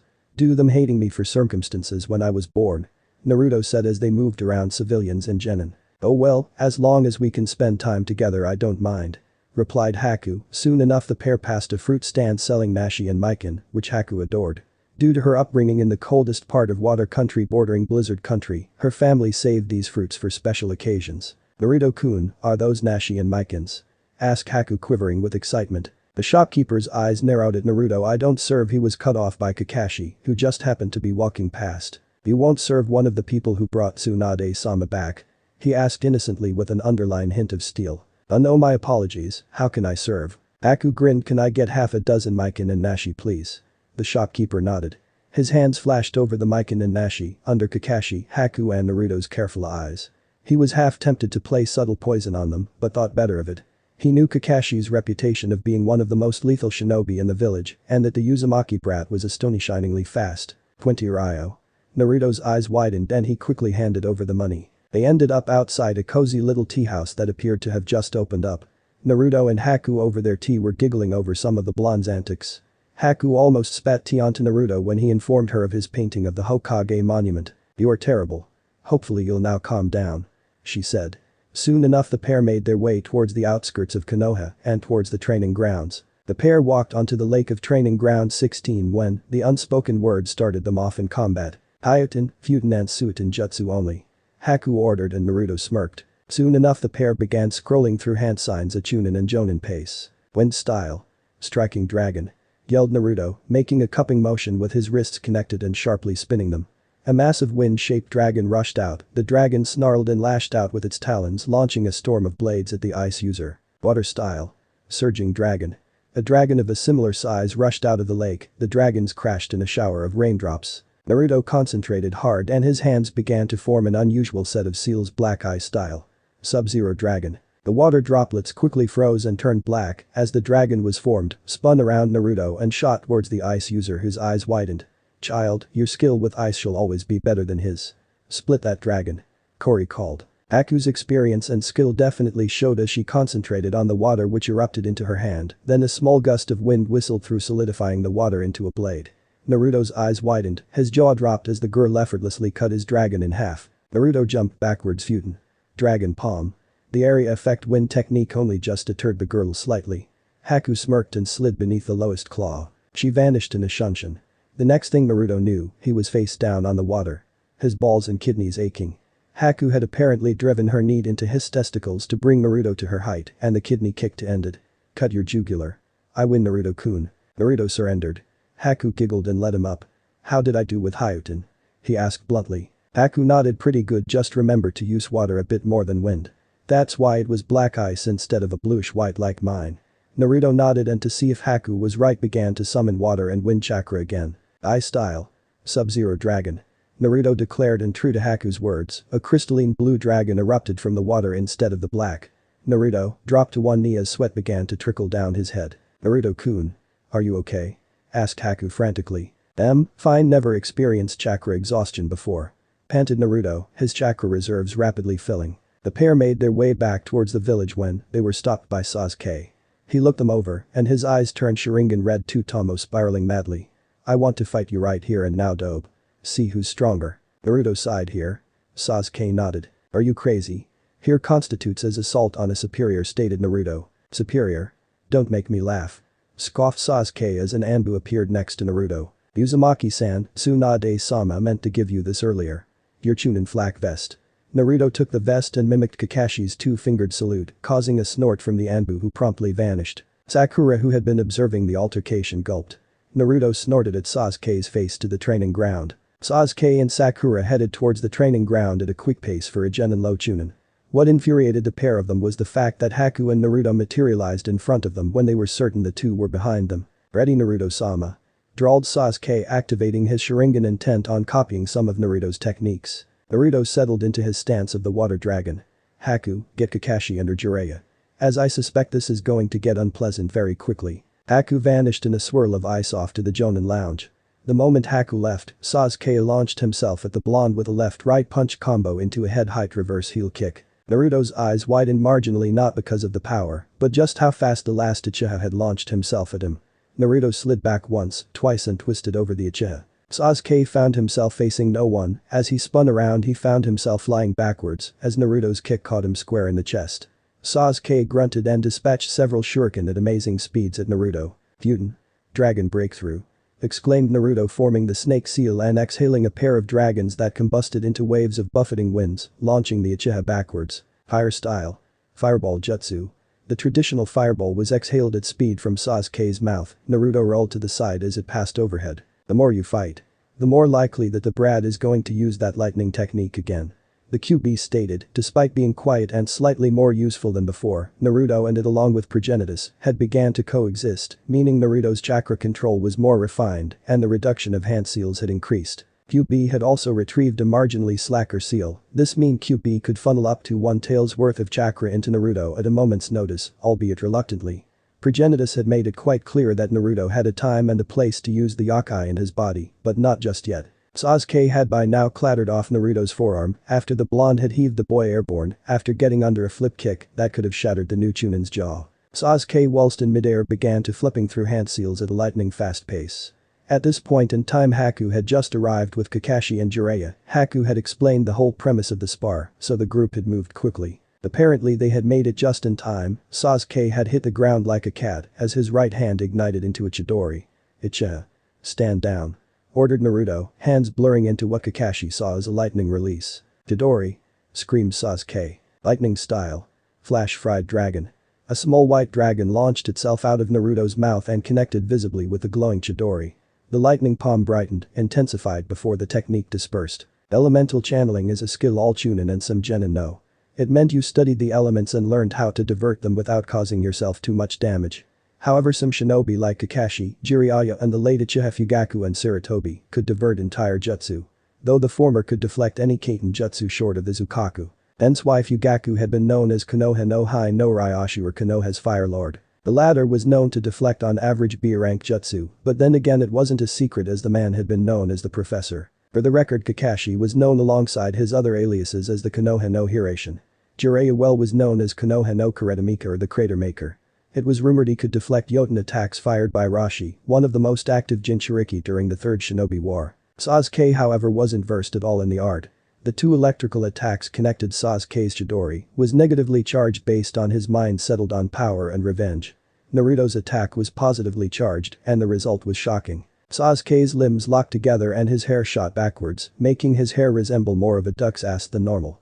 Uchiha Sasuke, I'm disappointed in you for the level of chakra, in that chidori technique could have killed me. Next time you use that level of chakra and technique on me, I'll constitute it as an attack on a superior officer and have your license suspended. Rumbled Kakashi. Kakashi was shocked at the lack of discipline in the Uchiha. Chunin Uzumaki, I'll correct my genin's behavior. Naruto nodded and turned to leave. Haku and Jiraiya followed shortly. Meanwhile, Sasuke had managed to stand up due to Kakashi, removing the excess lightning chakra coursing through his body. Sasuke, you can't use that technique on Naruto or anyone. Sasuke snarled and jumped off. Kakashi stared after him. He had tried talking to the boy. Minato-sensei, Kushina Nichin now would be a good time for some advice. Did Sasuke spun around to find 4 unknown shinobi waiting for him. What? Fancy a chance to get even stronger than the Sannin? But that the seeds of treason were sown. He has no respect for his superiors, us or the council. Nor does he have any for his teammates. Thus all of those things counteract everything that being a Chunin stands for. Danzo declared. Tsunade snorted. I have records from Sarutobi-sensei, reading that every time Team 7 has had something go wrong on a mission, the blame is always blamed on Chunin Uzumaki Naruto. Anyone care to explain? The council couldn't speak. Thus Tsunade smirked in victory. This case is closed then. Until Chunin Uzumaki is held on trial for direct dereliction of his duties from the Chunin Hand Guide, he shall remain Chunin. The civilians and advisors nodded, don't even think of adding anything else to his orders. At this current point in time was leaning against the wall listening to who he thought was the second best Hokage ever. She was going to keep him on as a Chunin commander. Chunin Uzumaki, you are allowed to leave. Naruto bowed and turned to Jiraiya. What's next, Shishu? He asked curiously. Jiraiya grinned. Well, my apprentice, soon enough you're going to learn Fuinjutsu and how to control your tenant's chakra. Naruto nodded. I need a few weeks to get everything ready. I'll let you know when I'm ready, Jiraiya said. With that the man disappeared in a traditional shunshin with Naruto dissolving into little shards in a wind one. Meanwhile from across the rooftop Sasuke snarled in anguish. It should have been him. Him who got the promotion. Why was he so weak? What made Naruto stronger? The bound curse mark flared and broke free as the fat one had said. Flashback no jutsu. If you focus your rage and hatred, no ceiling can restrain Orochimaru-sama's gift. Jirobo said. You have such a powerful gift which we can teach you to control and Orochimaru-sama's willingness to teach you everything he knows and more. Your power will increase 100-fold. I'd advise you to take the offer. Shitbag. Shut up, Jirob. I'm the leader here. I can speak how I wish. Snarled Tayuya. Tayuya is right, Sasuke-san. Meet us on the hill outside the Uchiha clan underneath the full moon if you want our offer. Kitamaru said, and with the faint sound of Mozart's Fifth Symphony the sound Ninja 4 vanished. Flashback no Jutsu Kai. Sasuke headed back to his estate passing by the water towers which Naruto and he had demolished earlier. He scowled at the massive explosion that Naruto's attack had made compared to his measly one. The civilians and shinobi moved out of his way and the former bowed to him. He arrived back home, pulled out his backpack and began to place things inside it, kunai sharpener, shuriken, kunai, a chikudo that belonged to his grandfather, which channeled lightning chakra and extra clothing. By the time Sasuke had finished packing everything and eaten his last meal, it was getting dark. Holstering his chikudo on his back he left the estate and headed towards the hill. Sakura was wandering back home after conversing with Shizune and Tsunade about the prospect of being a medical ninja to assist male teammates, or rather Kakashi and Sasuke, as Naruto just seemed to regenerate and heal in front. Plus he's got Haku to tend to his injuries. She thought bitterly. She didn't believe it, the bottom of the class was the first to get a girlfriend. Then she noticed Sasuke leaving the village. Sasuke-kun. Where are you going? She called. Sasuke groaned, leaving Sakura. Why? Asked Sakura curiously. The village isn't letting me gain my full potential. Replied Sasuke coldly, time was ticking. Surely, I can help. Let me come with you. Pleaded Sakura. My path diverts from yours and Naruto's. For a time, I honestly thought the pair of you and Kakashi could steer me from my fate, but you can't. I'm sorry Sakura, but I'm not meant to play ninja in this pathetic village. That's why I'm joining Orochimaru. Stated Sasuke before shrugging Sakura off politely and began to walk away. I'll scream. You won't get away. Protested Sakura. Sasuke vanished and reappeared, activating his Sharingan and his hand sparked to life. Chidori. Sasuke whispered and thrusted his hand through her back, making sure he connected solidly with her heart. Suddenly a sharp lancing pain was felt in his eyes as they morphed. Thank you Sakura-chan for one last service. Fire style. Great fireball no jutsu. Sakura's corpse was incinerated by the fireball, and with that Sasuke left. Sakura's remains were found early the next morning by Kitetsu. Shit, ashes. He said, squatting down. Recently burnt. Let's get this to Tsunade-sama.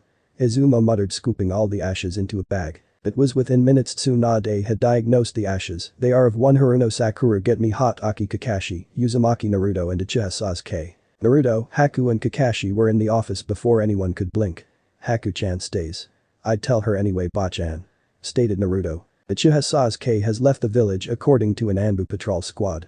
They thought he was going on a training trip with Kakashi anyway. Sasuke Uchiha murdered Sakura Haruno and has left the village to join Orochimaru. Any ideas? Growled Tsunade, not acknowledging the Bachan comment. I got a promotion. He didn't. Had to be saved whilst going up against Itachi. Got taken down by Kakashi-sensei when we were fighting on the hospital roof and at the training ground. Doesn't believe we are giving him the tools he needs to defeat Itachi. Listed Naruto. Tsunade's eyes narrowed. Uzumaki Naruto, gather as many shinobi as you can and get the Uchiha. Hi Hokage-sama. Is that return him to Konoha alive or dead? Questioned Naruto curiously. Preferably alive. But dead if necessary. Naruto nodded curtly. Haku, I need you to find Nara Shikamaru. Haku grinned and vanished in swirl of ice. I'm going to need Haku-chan, Shikamaru and whoever else he thinks is needed. Tsunade nodded. Mendisk, Naruto. Why did you get your girlfriend to drag me out of bed? Groused Shikamaru as he swallowed the green tea. Sakura has been murdered by Sasuke Uchiha. Been tasked to hunt the bastard down and bring him back to Konoha alive or as a corpse, it doesn't matter. Growled Naruto. Shikamaru dropped the green tea. Murdered. Since we're the three Chunin going, we're going to need a tracker, a heavy hitter and a close combat specialist. Haku nodded. Shikakun, what about the big guy on your team? The dog boy on Kurenai-san's team and that wide-eyed boy, Gaara fought. That could work, though we'll need as many possible. I'll get Choji, Naruto, Haku, the pair of you get Neji. Kiba will probably find out. True to Shikamaru's words, the events happened as they rendezvoused near the gate. We're going in a single file formation.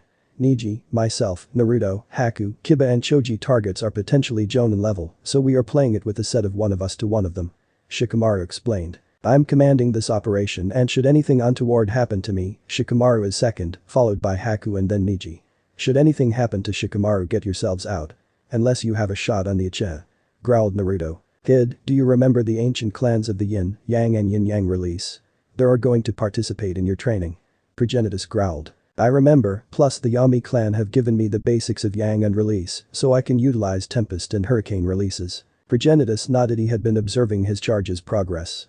He had made tremendous progress in Futen, Suiton and Raiten. He was able to now use yin and yang through him to allow him the full access of Ranten, Hyoten, Koten and Guten, the former two with ease, and the latter two somewhat 40% of the time. All in all, he's good enough with those 3 basic releases and 2 Kekkei Genkais. Let's move. Naruto instructed and the 6 of them took flight in a rough circle and landed squarely in their selected formation. Meanwhile Kidomaru extended his senses back to some of his spider observers. Incoming about 3 miles away and gaining slowly. We need to pick up speed. Sasuke said that they wouldn't dispatch a team until we were at least 10 miles away. Seiken grunted. Little shit, he must have chickened out. Snarled Tayuya. Or maybe he didn't know the Hokage would react so quickly in response to his defection. Jirobo said, trying to placate her, and decided not to chastise her. Meanwhile the 6 Konoha ninja had closed the gap. Naruto, I need a jutsu that shows you can't take one of us. Ordered Shikamaru. Naruto nodded and his eyes took on a pale yellow draconic appearance. Koten. Raging dragon. A dark purple dragon wreathed in lightning shot out of Naruto's mouth straight down. Kidomaru detected a vast amount of chakra and only just managed to get the sound for to dodge as the ground they were standing on obliterated and vast torrents of water showered everywhere. Impressive kid. Very impressive. Hyoten. Flash freeze. Haku declared. The splashing water immediately transformed into murderous particles of ice. Jirobo. Take them down. Screamed one of the shinobi and the other 3 vanished, leaving possibly the biggest shinobi the group had ever seen since Choji. Oten Kakai. Dorodomu. Screamed the shinobi and the group found themselves trapped in what appeared to be a black granite prison. Kiba felt it first. His chakra was leaving his body. Guys, I'm losing chakra rapidly here, anyone else? Naruto shrugged. I don't think so. Faintly, but I am as well, Kiba-san. Replied Haku before elbowing Naruto in the gut. You Naruto-kun are losing chakra, but due to your reserves it doesn't particularly matter. Shikamaru was thinking frantically. The guy is a chakra leech. No idea how to get out of this. He said aloud, unsettling everyone. Atsuga. Screamed Kiba, and the next thing everyone was launching themselves to the floor as Kiba and Akamaru bounced around viciously gouging holes in the black granite only for them to slowly heal up. Only Haku noticed that the furthest wall healed the slowest. Everyone launch your attacks at the walls. Try and find the one that is weakest. Whilst I try and talk to this guy. Instructed Shikamaru. Atsuga. Rasengan. Hyoten. Dragon Claw. 8 trigrams. 64 palms. Expansion Jutsu. Arm. Catastrophic Punch. Really Naruto-kun? Rasengan on your strongest? Asked Haku. I'd rather my comrades alive. Haim. Thus the Rasengan. Plus I'm not the wielder of a Kekkei Genkai tier dragon. Shut up.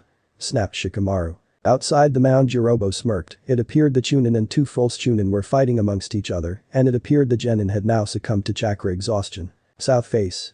Kiba, you weaken it. Naruto, you either destroy it or crack it enough so Choji can take it apart with his bullet tank.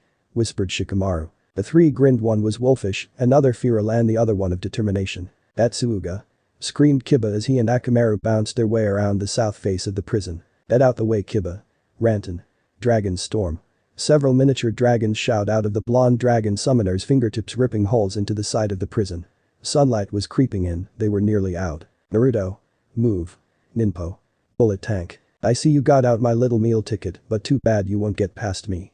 Growled Jirobo as he scooped up a boulder of earth that was at least 200 times his size and almost quadrupled that in weight. However, with all massive projectiles it is notoriously easy to escape.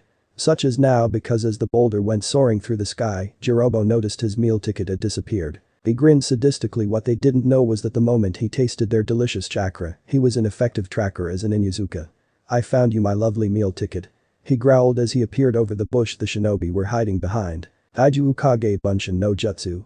Shouted Naruto, trying to distract the large man. However, as per the norm with Naruto and his clones, the giant teen smashed them aside effortlessly. Everyone go. I can take this one. Spoke up Choji as he handed Shikamaru the bag of soldier pills. Shikamaru stared as Choji revealed 3 pills the colors of traffic lights. Choji, keep Haku with you. Take that bastard apart. Ordered Naruto. Haku looked her boyfriend in the eye and it turned ice blue. We'll have him before you know it. She said warmly. You know, the ones who are left behind are generally the dead weight, fattest and the weakest of all the entire team and the medic. Commented Jirobo, causing Choji to snarl and charge him. Haku stiffened and flicked her wrists and 2 kunai shot out. Aika no jutsu. Screamed Choji as he enlarged himself to ginormous sizes, causing Jirobo to shrug as he had seen this happen already. Hyoten. Senbon shower. Haku launched a kunai and out of her mouth came a shower of eye senbon that had sharper than normal tips. Jirobo cursed as he dodged a bullet tank, but the result was absorbing the needle attack. They didn't concern him, with the amount of chakra he had consumed, it would take more than Senbon to stop him. Nikiden Sensha again. Jirobo shrugged as the massive boulder came surging towards him. What surprised him was the boy's ability to redirect the attack to follow him and not lose any speed. Haku cancelled the attack and began molded her chakra and created two mirrors, then without hesitating dived through one and out the other, intent on cutting the boy's spine out. The head remaining on was optional. But Jirobo was able to dodge the attack and casually backhanded her towards Choji. Jirobo charged forward intent on crushing Haku. Choji moved to intercept him and went to deliver a gut stopper, but Jirobo suddenly lashed out with a body blow that could decapitate an ox, causing Choji halt his attack, eyes bulge out of his head and land heavily on the floor. Further ahead, the other shinobi pursued the three remaining sound ninja. "Shikamaru, what were those pills that Choji showed us?" asked Niji as they pursued the casket with Sasuke. Shikamaru grimaced. "Those are the secret Akamichi clan pills that allow them to use their Kekkei Genkai effectively. They are the green spinach pill, which increases chakra levels by 5-fold, yellow curry pill by 10-fold, and finally the red chili pill. I'm guessing a massive overload of chakra, but something bad happens?" Kiba asked as Shikamaru stopped talking about the pills. The Nara nodded and reluctantly continued. "Increases chakra 100-fold, but death is practically immediate. The fact Choji is even contemplating using the pills tells me he is the strongest out of us all." Everyone nodded at the sacrifice their pudgy comrade was about to make. "Choji will survive, I know he will, Dadaboyo," shouted Naruto, causing a faint grin on everyone's face at his enthusiasm. "Plus he has Haku-chan with him. The fact he has those potentially fatal pills makes my decision even more sound. Watch what you say about my friends. And definitely watch what you say about my partner." Choji growled as he opened the first lid and bit down on the green spinach pill. Jirobo smirked. "What, all I said was I may leave her alive and use as a whore." Haku clapped her hands together water style. Crushing dragon. A dragon materialized as her chakra levels dropped dramatically. She may have broken down her ice mirrors for the water, but that marginally decreased the drain on her reserves. Jirobo just dodged the attack by rolling away, but he was staggered by the sheer kinetic force of the attack. It didn't touch him, but he knew that if it did, it would probably be curtains for him. Expansion jutsu. Arm. Choji snarled as his arm expanded and effortlessly smashed into Jirobo, who grunted under the impact of the strike. Jirobo crumpled to the floor as the same technique, only this time from the leg and foot, almost crushed his ribsage. Jirobo sprung away, as did Choji, who suddenly gripped his chest. "I didn't know the spinach pill was this bad," he thought, but he shrugged it aside as Jirobo came charging at him. "Aika no jutsu." Choji swelled. Choji placed 2 cords of kunai across his entire body. Spike Nikiden Sensha. Choji transformed into a spiked form of his bullet tank and charged forward, meeting Jirobo, who slammed up an earthen wall. However, the kunai drove straight through, cutting into him. Jirobo activated his curse mark level 1 and his strength increased, enabling him to punch the transformed Choji away. "Damn this fat fucking whore of a healer. They forced me into level 1. He thought savagely. Choji snarled and consumed the curry pill. Expansion jutsu. Choji screamed as he grew to massive heights that even a giant would be envious of. Then Choji proceeded to punch, kick, slap and throw the level 1 Jirobo around like a rag doll. "I never thought I would have to use level 2 on this fatso," growled Jirobo as he fell to the addictive power of the curse mark level 2, causing him to grow another 7 inches, turn red, and his entire body looked like it was on steroids. Jirobo punched the gargantuan-sized Choji in the stomach, but the child dodged it. Grabbed Jirobo, slapped him up and then down. Akamichi's secret technique. Gargantuan slam. Jirobo crumbled underneath the gigantic Choji. However, the second level of the curse mark increased his strength. With a Herculean effort, Jirobo managed to bench press the big boned teen into the air and slammed him into the floor. Haku dived back into the fray, pulling out an explosive note Hyoten. Ice spike. She flung the spike and attached the tag in process as it sailed by. Katsu. She screamed, forming the snake seal. The spike detonated at Jirobo's eye level, forcing him to cover his eyes, allowing Choji to get to his feet. Choji wouldn't have felt it in this state, but the curry pill wore off and he screamed in agony as the pill's effects took hold and he sank onto the solid earthen ground. "After I have finished with you, I am going to go after your friends and systematically kill them. Or better yet, grab them and drain them of chakra in front of you. But before I do all of that, I'm having my use of the whore." Next to Choji, Jirobo observed the BBQ chips the boy was evidently eating. "Thanks for the snack," he commented. He peered inside and noticed that there was only one left. Deep in the crater, Choji grimaced as he felt for the last pill. "Now it has come down to this pill, me and him. Kami, I hope you are ready to receive us," Choji murmured as he opened the capsule and bit down on the pill. Haku moved away from Jirobo, but the 2 titanic teens had rearranged the area. As she stepped backward, she slipped on a few shards of rock. Jirobo walked forward in his second cursed state. He smirked as he made it to Haku's down form. Hold still, wench. He stopped in his tracks as he felt the down and out fatty's chakra suddenly bloom into existence. The fuck? The effect was immediate. Gigantic, majestic corporeal butterfly wings of blue chakra emerged from Choji's back and the weight he lost was rapidly regained. Choji floated to his feet, launched himself forward, grabbed and flipped Jirobo in such a way that only an Akimichi can, picking you up one or two-handed and then slamming you into the ground. How did you get so strong, fatty? Gasped Jirobo as Choji towered above him. You can call me fat, you can take the last piece of a meal from me, but never threaten my friends. He finished with a yell before pushing himself into the air. I call all my chakra to my right hand. Choji called out and slowly but surely his right hand began to glow with the amount of chakra he had shoved into it. What are you? Jirobo called out, but he didn't finish as Choji screamed in a voice for the world to hear. Akimichi hidden jutsu. Choden Bakugeki. The wings disappeared and joined the glowing chakra, which made it glow a bright blue and Choji descended. He tucked the fist in, and within 3 meters of the target he punched out with all of his might. Jirobo couldn't scream at all as the fist pulverized his ribs and crushed his heart and lungs. Jirobo felt the entirety of his digestive system burst like balloons, and soon enough the image of the Shinigami loomed above him. Choji sighed in relief. It was over. Suddenly in shock he felt the effects of the red pill kick in. Bent double, coughing like a hag, he stumbled away and collapsed against a tree. Looking up he noticed a massive arrow pointing in the direction the others had gone. He turned to Haku and pulled her to her feet as he winced. Putting his hand over her shoulder, Haku and Choji headed towards a tree to support the young Akimichi. Haku, can you loosen my headband please? Rasped Choji. The headband was untied and as he looked around at the tree and surrounding ones, he saw the various messages the others had left him. Come on mate. We believe in you. Choji smiled and a faint tear rolled down his cheeks. Dusan, you were right. I have made friends. I just wish I could see them again one last time. As he closed his eyes he noticed the same butterflies had nestled in the tree across from him. It was the same kind he had observed when he was a kid. Choji, I'm going to try and stabilize you as much as I can and then catch up with the rest. The headband was untied and as he looked around at the tree and surrounding ones, he saw the various messages the others had left him. Come on mate. We believe in you. Choji smiled and a faint tear rolled down his cheeks. Dusan, you were right. I have made friends. I just wish I could see them again one last time. As he closed his eyes he noticed the same butterflies had nestled in the tree across from him. It was the same kind he had observed when he was a kid. Choji, I'm going to try and stabilize you as much as I can and then catch up with the rest. Haku thundered through the trees, deftly avoiding branches. She was pushing herself so hard she was beginning to forget that she was going into another 3 possible combat situations. Hold on Naruto-kun, Shikamaru-kun. Hold on. I'm coming, no one is going to die just yet. She thought. Her wounds had healed up nicely enabling her to move at maximum capacity and capability. Kakashi crept towards the center of the large crater and noticed a large boy who could easily have been from the Akimichi clan lying dead in the center.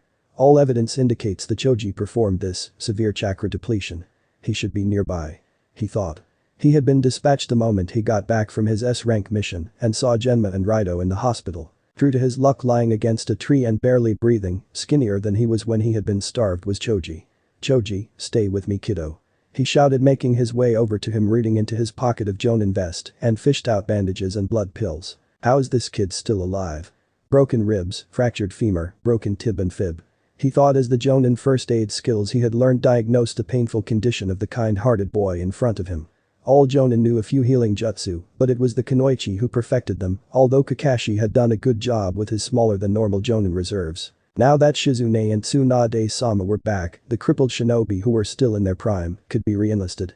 As Kakashi left Konoha he had seen medical nin teams mobilizing and grabbing medical kit, ready to pick up the corpses or injured genin. Akimichi Choji, stable and ready for portkey transport. Kakashi thought as he stood up and readied himself to carry on in his pursuit. However 3 miles ahead of Kakashi were Haku, and the surviving 4 of Team Shikamaru were stuck in a web. Literally. Haku was exempt from this as she hadn't yet caught up with the team. The advance party had evidently tried a henge and snatch attempt, but they didn't anticipate how well the Sound 4 actually knew themselves. Now they were stuck in a web with a 6-armed spider kid who was throwing a golden alloy at them. Suddenly Niji detonated his cocoon with an explosion of chakra. He grabbed several soldier pills from the bag and tossed the rest to Shikamaru. You 3 go on and don't wait up. Oh and Naruto, Sasuke is shrouded in darkness and in times like these your eyes are better than mine. Naruto nodded at the Byakugan wielder before taking to the trees. It looks like the game got interesting. Kidomaru as he spat several globs of sticky chakra-laced web at his opponents who effortlessly dodged them. Constructs made of pure chakra can be shredded by pure chakra. Face it, I'm the worst opponent you could have faced. Explained Neji as he dodged a barrage of golden stuff that resembled kunai. Hyoten. Barrier protection. Haku shouted, making herself known. Panting, she managed to get 5 barriers up surrounding the pair of them, causing the arrows to ricochet off. How are you, Neji-kun? Asked Haku, panting moderately now, despite training with a stamina freak, increasing her reserves rapidly and making her better suited for this mission. Fighting even the weakest of the Sound 4 drained her, and here she was taking on a second. I'm doing fine. The barriers are a good thing. Now I need to get close. Haku nodded, melting one of the barriers. Hyoten. Sub-Zero Tunnel. A remarkably durable ice tunnel emerged, and Neji was darting through it towards Kidomaru. Kidomaru stared by the Hyuga was upon him. 8 trigrams. 64 palms. Shouted Neji as he performed the 5 Ds of shinobi life. Dodging, ducking, dipping, diving and dodging underneath and into Kidomaru's arm's length. 2 palms. 4 palms. 8 palms. 16 palms. Erditwo palms. 64 palms. Screamed Neji each time the last blow of the previously uttered sequence connected fully with the Spider Boy. The Spider Boy smirked before revealing his entire body was encased in the golden substance. That could have ended the game for me had I not been able to secret my golden armor from all of my sweat glands throughout the body. He mocked, causing Neji's eyes to widen. Suddenly Kidomaru launched a devastating barrage of golden kunai at Neji. Hakesho Katen. 8 trigrams revolving heaven, a resplendent blue sphere of chakra bloomed out of Neji as he spun at a high velocity, causing all of the kunai to bounce of him. How can he have blocked all of my attacks? Oh well, let's add more to it. Kuchius no Jutsu. Summoning technique, shouted Kidomaru, and where he hit the branch a massive spider appeared, its womb sac bulging. Suddenly the sac opened, launching a rainstorm of summoned spiders, which Neji employed the use of the 8 trigrams, 128 palms to destroy the spiders. Only this time he gained a small cut on his jacket. The more attacks that come, the more likely he is going to get hurt. From 100 attacks he gained 1 cut, so if I can increase it to 150 statistically he should get cut 2 or 3 times. Kidomaru was correct, Neji was running out of chakra, but had managed to perform the Katen 3 times, along with several 128 palms. Haku heard the sound of arrows being deflected by chakra. She knew only Neji could do that with so much skill. She took a soldier pill, created more mirrors, and darted towards the Hyuga. Neji. She turned her course and channeled chakra to her eyes. She picked out the Odo Shinobi. Suiton. Projectile. She whispered as she spat out a 12-inch projectile sharpened by water. Water doesn't normally cut things, but if it hits something at speed the effect is a penetrating effect. Senju Tabarama showed this when he carved through the Sande Ami's earthen ramparts in the Odo Suna invasion. Kidomaru winced in pain and crushed his bow as the water projectile ripped into him. I never thought some piece of trash would force me to up my game. Growled Kidomaru as he jumped away to a higher altitude and summoned up the power of the 2nd stage curse mark. Meanwhile Naruto, Kiba, Akamaru and Shikamaru hurtled through the trees, slowly but surely gaining on Seiken and Tayuya. Kiba, you're going to have to take this next one. Ordered Shikamaru, and Kiba nodded. However, deep inside Rice Country, Kabuto injected a glowing green substance into the comatose body of a young man. The Gaia Kimamaru and told him that the Sound 4 needed recovering as they were taking too long. Kimamaru nodded. Kabuto quickly woke up and headed out of the compound. I shall bring Sasuke-san to you, Orochimaru-sama, if it is the last thing I do, since I cannot become your next vessel. The dead bone pulse user thought as he jumped through the trees. Neji collapsed to his knees and fell forward into the earth. An arrow hole in his chest, missing his heart and lungs. I am finally free. Like a bird with its cage being opened. Haku landed next to him, panting rapidly, forming an ice spear by delving into her dragon's chakra. Dragon Hyoten. Draconic spear. The spear flew true as Neji pulsed his chakra into Kidomaru. The boy screamed as the ice penetrated his chest and the chakra stopped his heart. The medical nins crashed through the trees, faintly aware of pursuing Kakashi. They cleared another 3 trees and found himself in the remains of yet another battle zone. It seems Neji-kun and Haku-chan were the combatants for Konoha, and it appears they won. One of the nins thought as he scanned for the pair for a chakra pulse. Haku was alive, only just and in a coma. Neji was the same, but with severe blood loss. It appeared Haku had managed to stop the bleeding before going on unconscious. Let's get these 2 to the hospital. 2 more medical teams jumped by, seeing that 3 of their own were receiving medical attention, they were off to track down the others. Kakashi zipped overhead, knowing he had overtaken all reinforcements. He didn't slow down, in fact he sped up. His students needed him. Hang on, you 2. Kakashi thought as he jumped forward. Uchiha. Doten. Tsuga no Jutsu. Kakashi shouted, slamming his hand on a tree, summoning his ninja hounds. Sup boss. And various other calls were made from the hounds and promptly scattered the moment Kakashi issued out their orders. Medical Team Alpha caught their breath as Neji and Haku were rushed to Konoha's ICU. Shizune-sama, I never thought I would be this scared to see such young and capable shinobi die so young. Coming Taicho? One of the newer nins asked. No, I'll catch up with the other teams and see what I can do. Former Black Op medical nin. With that he jumped into the branches and headed off into the distance. Meanwhile 3 blurs entered Hai no Kuni through the border of Kei's no Kuni. We must hurry. They won't be able to hold against them for long. One of the 2 male blurs murmured. Now the Chazing party and Chazed had been reduced down to 3 and 2 respectively. Kiba pulled out an exploding tag and began to roll it into the kunai. Kiba launched it and it spiraled through the and landed right on target right near Seiken's feet. Boom. The branch detonated, spraying a lethal mixture of sharp twigs, broken branches and parts of a kunai into Seiken's face. However, Seiken smirked and yanked his fingers. Kiba yelled in outrage as Akamaru was ripped off his feet toward Seiken and threw himself wildly at Seiken. The wild attack did what it needed. Kiba grabbed Akamaru whilst smoothly cutting him free and slamming into the teen, sending them both crashing down into the chasm below. Both teens landed hard on the floor. Gingerly and tentatively Kiba and Akamaru got to their feet. That kinda hurt, Brad. A deep bass voice said from nowhere, causing the Inyazuka to glance around to find the voice. The only other person was the punk he brought down with him and he wasn't talking. It seems the little brat has figured it out, Seiken. To right you can. Now let's kill him. Replied the head facing Kiba. Jujin Bunshin. Shikyaku no Jutsu. Kitsuga. Screamed Kiba in rapid succession using the rat seal, and both boy and puppy vanished in a swirl of speed and formed the rapid tunneling drills. Seiken and Yukin couldn't dodge fast enough or effectively because of the unpredictable bounces and rebounds of the spiraling duo. Seiken and Yukin activated their curse 1 mark and vanished. Suddenly Kiba found the air driven out of his lungs and Akamaru went flying. Akamaru! Shouted Kiba frantically. Seiken smirked and Yukin finally parted from his brother, so both brothers stared down the boy and his dog. This is getting boring and I need to rest. Yukin murmured before merging with Seiken. Inyazuka art. Twin-headed wolf. Screamed Kiba and he and Akamaru disappeared and were replaced by a massive 2-headed white wolf. Wolf Fang tunneling Fang. The 2-headed wolf smashed into Seiken and Yukin, or so they thought. Uchiha no Jutsu. Sanra Shamaman. The triple faces the twins summoned up only just saved them from the hellish attack. The first 2 gates disintegrated against the twin spiraling attack, but the third one only just managed to hold. As Kiba and Akamaru spun away with a ringing head injury and the brothers stalked forward when an unfamiliar voice shouted Kurahigi Kiki Apatsu. Suddenly the brothers were engulfed in a puppet and before they could do a thing several pieces of a different puppet were launched into the air before slamming into the puppet, resulting in blood spilling out of the remaining slots. Tenkuro-san, thanks.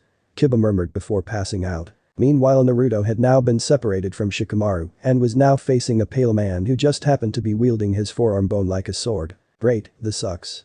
What can I do? Naruto thought Kage Bunshin no Jutsu. Suddenly the clearing was surrounded by clones of Naruto. The rest of the battle was rather ineffective and tiresome for Kimimaro and Naruto. For every wave of clones Naruto dispatched, each one was systematically and methodically destroyed. However, a blur shot out of the forest Konoha's senpu. One shouted and Kimimaro staggered backwards as Rock Lee plowed into the kid. Suddenly the casket began to smoke and billow before detonating with the force of a small bomb. Sasuke emerged, the curse seal crawling across his face, ran into the forest. Naruto, go after him. I'll defeat this most youthful opponent before sending him to the hospital. Rock Lee ordered and charged Kimimaro, but Lee managed to dodge the bone attack and land 2 solid hits on the Kagaya's chest, knocking the teen back. Naruto nodded and charged after Sasuke. Kimimaro dodged backwards as vicious leaf whirlwind came. It landed on foot, flipped and lashed out with a reverse leaf spinning whirlwind, hitting Kimimaro with one weight enhanced leg. The boy staggered backwards as the blow hit him, followed by ejecting several bones, halting the second attack. Rock Lee pulled back and winced as the bones cut into his leg. Not put off by the defense, the guy lookalike opened the first of the 8 gates and tried to hit the bone kid with the opening lotus. Lee failed to land the opening lotus. Please wait a second. Allow me to drink my medicine. The Kagaya halted. The boy interested him, but it didn't matter, he was still going to die. The only question was, could he take this green kid with him? The boy opened the bottle of medicine only for the Kagaya to realize the boy had began to drink sake. Sake. For medicine. Interesting. Lee began to sway. Leap V as a gravelly voice called out, sand style. Sand shower. Sand style. Sand shower. A gravelly voice rasped as sand pelted down, forming chords as they descended, and several more seeped up through the ground to restrain Kimimaro. Lee noticed Gaara, the red-haired jinchuriki of Shukaku from the hidden sand village, had arrived on the scene. Lee-san, I will take this from here, you go and help Uzumaki Naruto. Uchiha Sasuke had the same darkness I did. I'll destroy this one. For what it is worth, I'm sorry for our early fight. Lee nodded his thanks to the jinchuriki before vanishing across the field after Naruto, with Kakashi unknowingly tailing him from the woods heading in the same direction. Kimimaro charged forwards, bones creeping out of his arm, forming it into some sort of mutated mace, only to be stopped by a pillar of sand style. Desert bullets. The sand pillar immediately spat out several shards of sand at high speeds, ripping into the Kagaya. Kimimaro stared at the boy. Sabaku no Gara, what a pitiful name. For all your abilities are limited to that gourd on your back. Bone style. Digital shrapnel. Out of Kimimaro's fingertips spat several bone bullets, all of which collided with the pillar of sand. It seems the sand can only defend or attack. So all I need to do is confuse him via fainting, and soon enough a fatal opening shall appear. However, to the Kagaya's surprise, although he didn't show it, sand ruptured the ground he was standing on and quickly encased him. As long as I have my sand, I can do anything. Sand coffin, sand burial. Gar rasped, crushing the most loyal of the Sound Ninja 5. Deep inside the compressed coffin of sand, Kimimaro lived on. He had hardened the entirety of his skeleton so he wouldn't get crushed by the sheer pressure of the sand.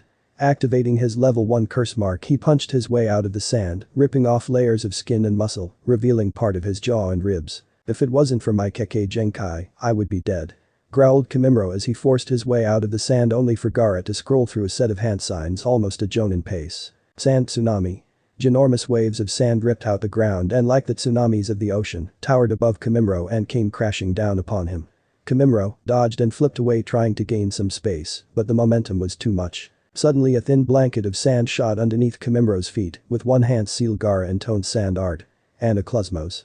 The thin sheet of sand contracted, causing a stumble which proved fatal as the tsunami crashed down the Kagaya. It is what is he? Giant sand burial.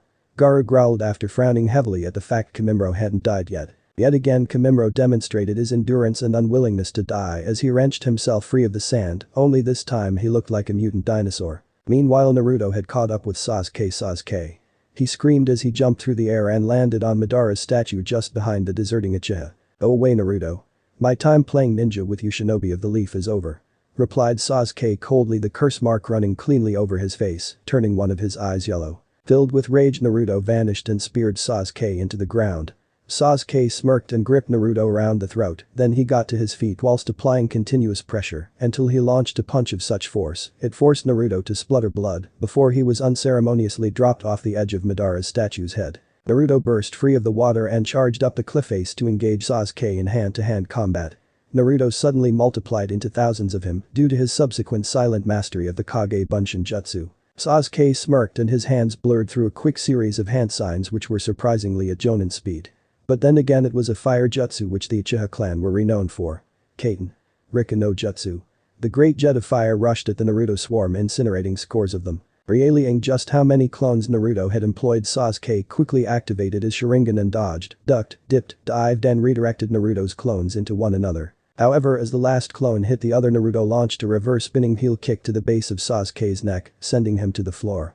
But Sasuke went down into a chin-reaching heel kick, but Naruto flipped over him and with a front flip, booted the Uchiha in the chin. As Sasuke ascended with the force of the kick, Naruto gripped the other boy's shoulders, yanked him close and kneed him twice in the gut before grabbing the Uchiha's waist before lifting him upwards with Sasuke's crotch and face and slammed the Uchiha into the ground. Sasuke snarled, "How dare you use taijutsu techniques of that power?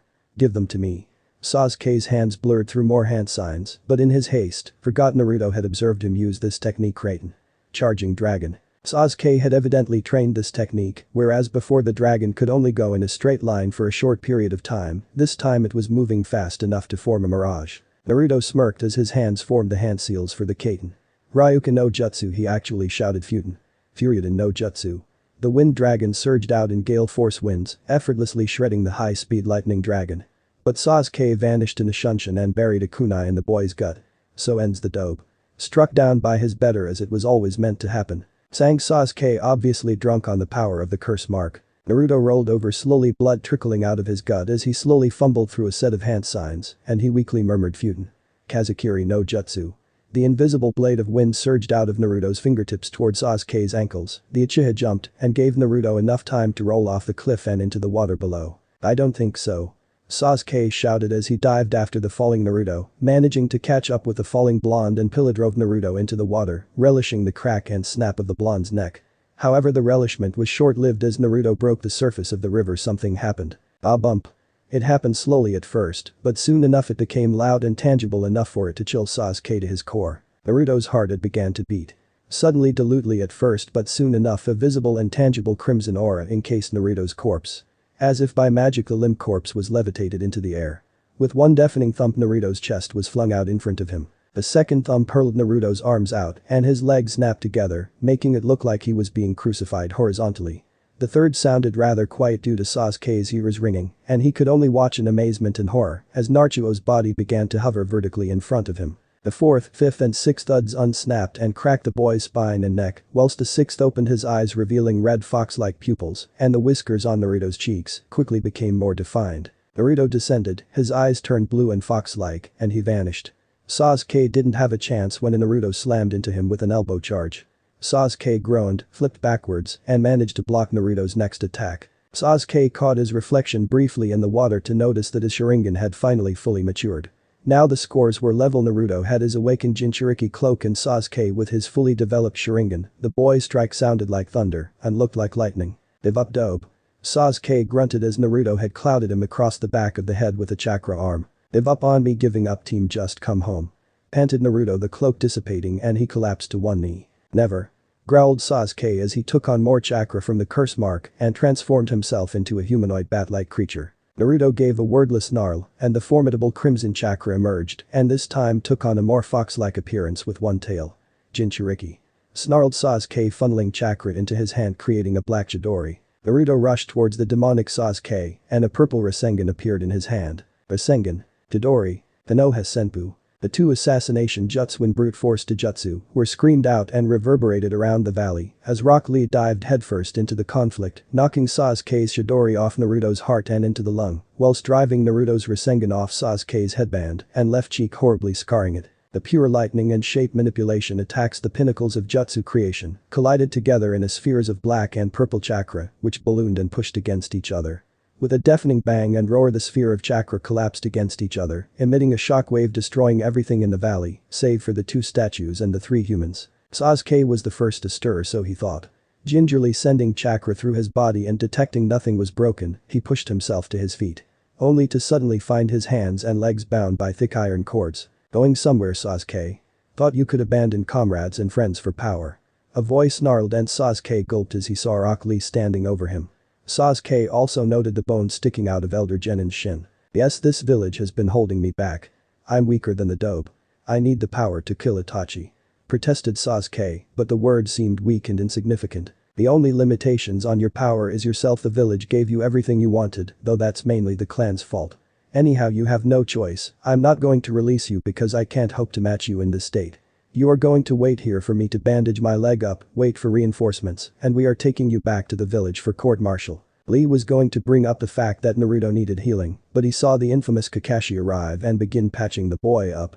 Suddenly a flare of chakra was felt, Lee fell to the floor, and Kakashi ignited his Rikiri as Kabuto arrived. Hello again, Sasuke-kun, Kakashi-san, Lee-kun and Naruto-kun, though the latter won't hear this. I'm afraid I can't let you take Sasuke-kun ninpo. Paralysis gas.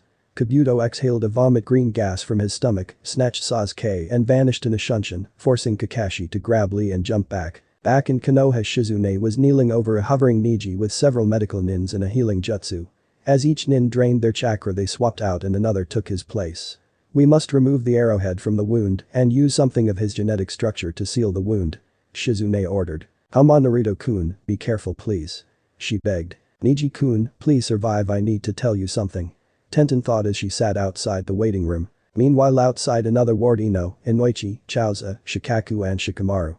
Chaozu stared at his old teammates who both shifted their body language discreetly, but it reassured the elder Akimichi that they were going to wait to hear the results. The sign pinged, door opened and out stepped Tsunade, who took a deep sigh of relief. Shikaku-san, thanks to your clan's research, Akimichi Choji will live. As of now, he is in a healing coma. I'm sorry, Choji, that you got hurt. Shikamaru thought next time, things are going to be different. He murmured aloud. As Ino squealed and darted inside. Chaozu-san, I'm sorry, Shikamaru said, slowly pulling off his Chunin vest, and he headed towards the exit. Shikamaru, first mission commands tend to go sour. What you need to learn is how to adapt a plan when it doesn't work. If you carry on what you're doing, the missions will continue, but you can't protect your friends. in the end you'll be a coward. Rasped Shikaku from the doorway. Shikamaru stopped, zipped his jacket up, and turned to face his father and Tsunade, who had positioned herself out of sight. I won't quit, next time everything is going to be perfect. He replied with a faint smile. Meanwhile back at the crater Kakashi scooped up Naruto and got Lee on the back of Bull, his biggest ninkin summon. Bull, we need to make haste, 2 lives are on the line. The mission was a failure, but now I can fully train myself and Naruto to the point where I feel confident we can bring Sasuke home. Sensei dead con oe don't day Naruto said before he began to black out. Naruto save your strength. Bull, let's go. Channeling minimal chakra into his arms and just enough to support the heavy blonde genin, Kakashi's speed began to increase. Similarly Bull had done the same. Naruto jolted upright, something tore, and his stomach and chest started to turn red. He looked down and right where he had been hit by Lee's kick and Sasuke's Chidori started to bleed profusely. Suddenly beeps distracted him, then he paled. He was in the hospital attached to several machines, evidently life support machines from a medical ventilator, something that looked like a large battery and cardio machine. Nurse. He shouted getting jumps from outside of his ward. The door practically disintegrated as Tsunade, Shizune, Haku and the remaining members of his graduation class piled into the room. Good to see you're awake Gaki. Said Tsunade with a grin. Me too Bachan. Despite being a chunin Naruto was still a teen with a tendency to call things as they were. Tsunade even though she didn't show it, was smiling internally as Naruto reminded her so much of her little brother who perished in the second shinobi war due to misinformation. Where's Sasuke anyway? Asked Shikamaru bluntly. Don't know last I saw of him was putting his electric hand through my lung he's dead to me. Another time and place I would have said I would bring him back but thanks to several outside influences have suggested that I don't. Kid, it's time you tell them about me. But first I need to tell you about you and your past. Progenitus rumbled inside of Naruto's mind causing Naruto to wince. We'll come back later. Shikamaru said noticing Naruto gripping his head. Naruto groaned and fell back into his pillows. When do I get out? Tomorrow probably. Besides you'll have to debrief the whole council tomorrow. Disastrous thing your team's case, people will think you killed them. Tsunade said causing Naruto's eyes to harden. Well that's a goddamn lie. Naruto snarled in one eye turning draconic yellow and the other fox-like red. Rest Naruto-kun you're perfectly innocent for the murder of Haruno Sakura. I was with you, as for Uchiha Sasuke your goal was to bring him back any which way you can. Haku said reassuringly placing an anesthetic in her boyfriend's arm. Naruto found himself in his mindscape staring up at Progenitus and the QB Progenitu sensei. QB what do you want?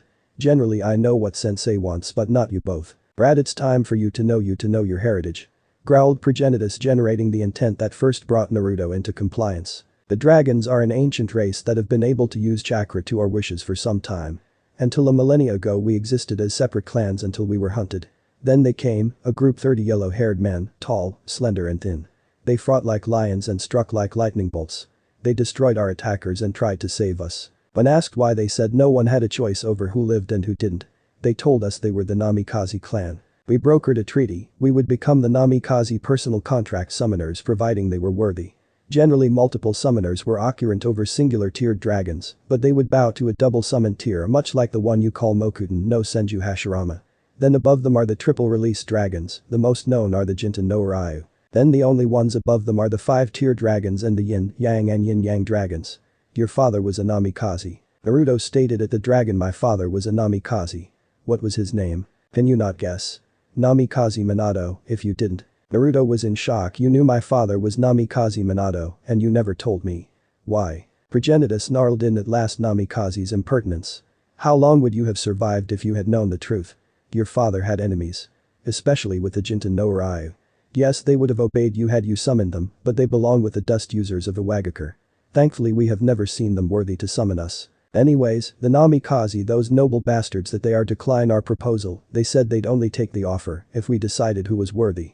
In the end we settled to that, eventually some of the clans took human guises and started families specific to their element. Anyway we modified the contract some decades later as the cheeky bastard Namikazes never told us they had a short lifespan.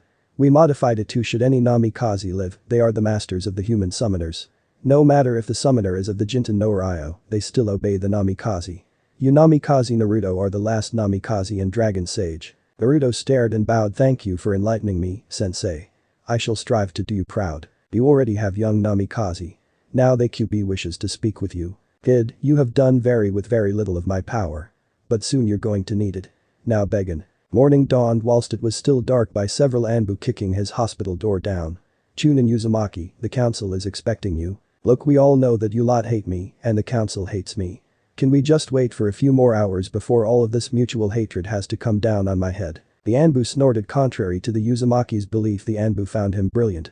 They had some of the fastest and largest chakra reserves of shinobi from Chunin and upwards.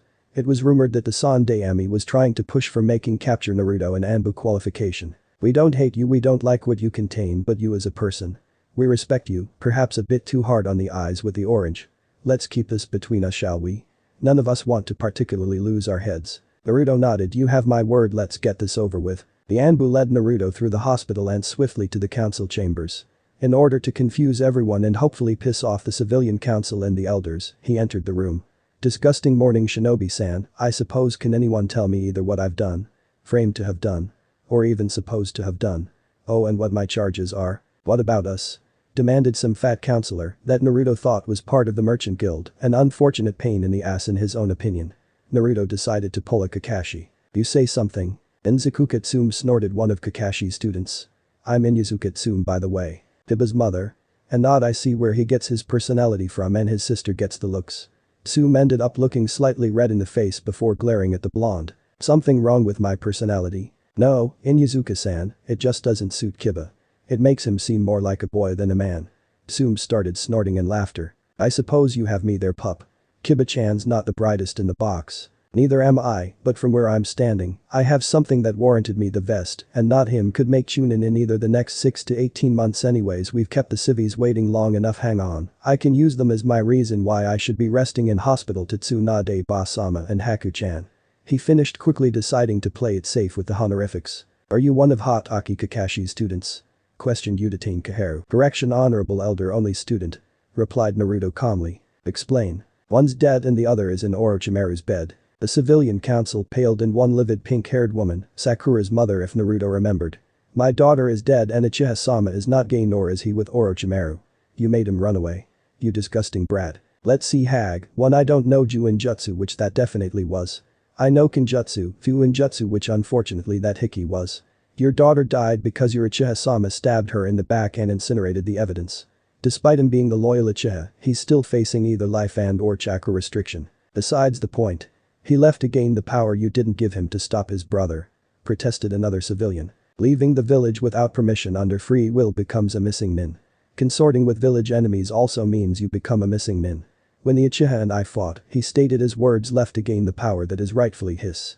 Now remember, Orochimaru tried this stunt on an 18-year-old Uchiha Itachi and got handed to him ass over face. The only person he could take would be Uchiha Sasuke. Now why am I good elder? If I'm only here to argue about my backstabbing murderous teammate, here is my verdict. You'll get him back. How?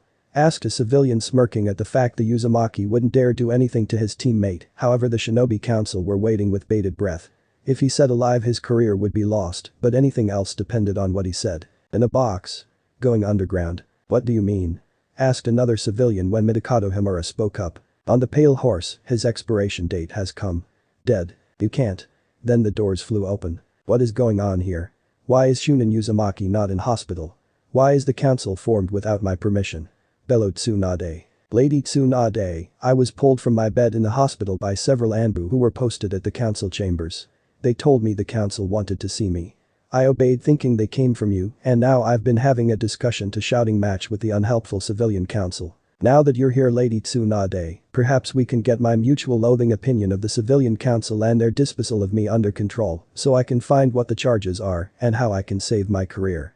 Replied Naruto, gulping and slightly pale at the large breeded Hokage's towering temper. Tsunade nodded and looked at the portfolio in front of her. You are Chunin Uzumaki Naruto. Hi. Do you know or have any idea of why you are here? Something to do with the clusterfuck mission retrieving Uchiha Sasuke and possibly the murder of Haruno Sakura. Tsunade nodded. Charges to be brought against the Chunin and the accusers. Civilian council, and the charges are murder of a comrade, attempted murder of a comrade, reckless endangerment of comrades, and failure of a mission. Tsunade nodded. Defense. Shinobi council and Elder Midokado Himura. Himura stated before anyone could say anything. Why, honorable elder? Asked Naruto curiously. This is a farce and waste of time, plus they're weakening Konoha unintentionally by keeping you from rest. Chunin Uzumaki, you have been dealt a harsh hand and become an admirable shinobi so far, but you have a long way to go before you can impress me.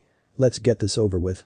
Do you Chunin Uzumaki swear to tell the truth, the whole truth and nothing but truth, so help you Kami? Hi. Guilty or not guilty for murder of a comrade? Not guilty. Attempted murder of a comrade? Not guilty. Reckless endangerment of comrades? Not guilty. Failure of a mission? Guilty. Why only guilty on the last charge? I failed to bring the target to face true justice. Replied Naruto. Wouldn't you have said you recklessly endangered your comrades to complete this mission? Questioned Hamura. I had 2 Chunin under my command, one of whom is the Hansho Jonin's son. I trusted him to select the appropriate team from the genin we had at our disposal, as all Chunin and above were on missions. The trial went on, but eventually the desk splintered as Tsunade slammed her hand down. I've heard enough. Chunin Uzumaki, you are innocent of all charges. I'm ordering you to take bed rest for the next 2 days. Council dismissed. Naruto shunshined out into his apartment where Haku was waiting, hands on her hips, ninja pants on, and one of Naruto's shirts almost engulfing her with an apron on. Sit down Naruto-kun. Breakfast is almost ready. Naruto gulped the ice dragon air as held him by the heartstrings literally. Hi Haim. As they were about to eat, Jiraiya and Kakashi knocked on the window. Kage Naruto began only for the men to wince as an empty milk carton planted itself firmly in Naruto's face. No using chakra. I'll get the window. Shouted Haku as laid down 3 pans of fried sausages, mushrooms, tomatoes, bread, eggs and other bits. Haku then pulled out 4 plates and soon enough the 4 shinobi were sitting around the exceptionally cramped table. When are you going to be moving out into more suitable accommodation Naruto? Asked Kakashi after swallowing an entire sausage whole. Not sure, depending if I can get a new apartment from the civilian district and how much money I have. Naruto said chewing around a bit of bacon. That's going to have to wait as I'm offering to take you on a 4-year training trip. It'll give you more jutsu, improve your taijutsu and jutsu, along with intense training with your furry tenant and learning a weapon. Said Jiraiya. Naruto nodded Haku. I can't Naruto-kun, Tsunade-sama has decided to take Hinata-san and myself on as her apprentices. Do it Naruto, become strong, get smarter and become the leader I see you as. Jiraiya-sensei, if you promise not to turn it into a 4-year perving trip, let's do this. Kakashi-sensei, I'm going to need you to be stronger than normal because when I come back Naruto stopped. Kakashi saw the determination and uncovered his Sharingan to remember the face firmly come back, and what Naruto? We're going full throttle Akatsuki, Orochimaru and Sasuke are going to regret their transgressions against Konoha. And the pair of us and our comrades are going to deliver them. The end. So how was this movie? I hope you like it. And if you like it share this movie with your friends and like the video too. And don't forget to subscribe our channel for daily awesome fanfiction. Okay it's time for me to go. Bye bye.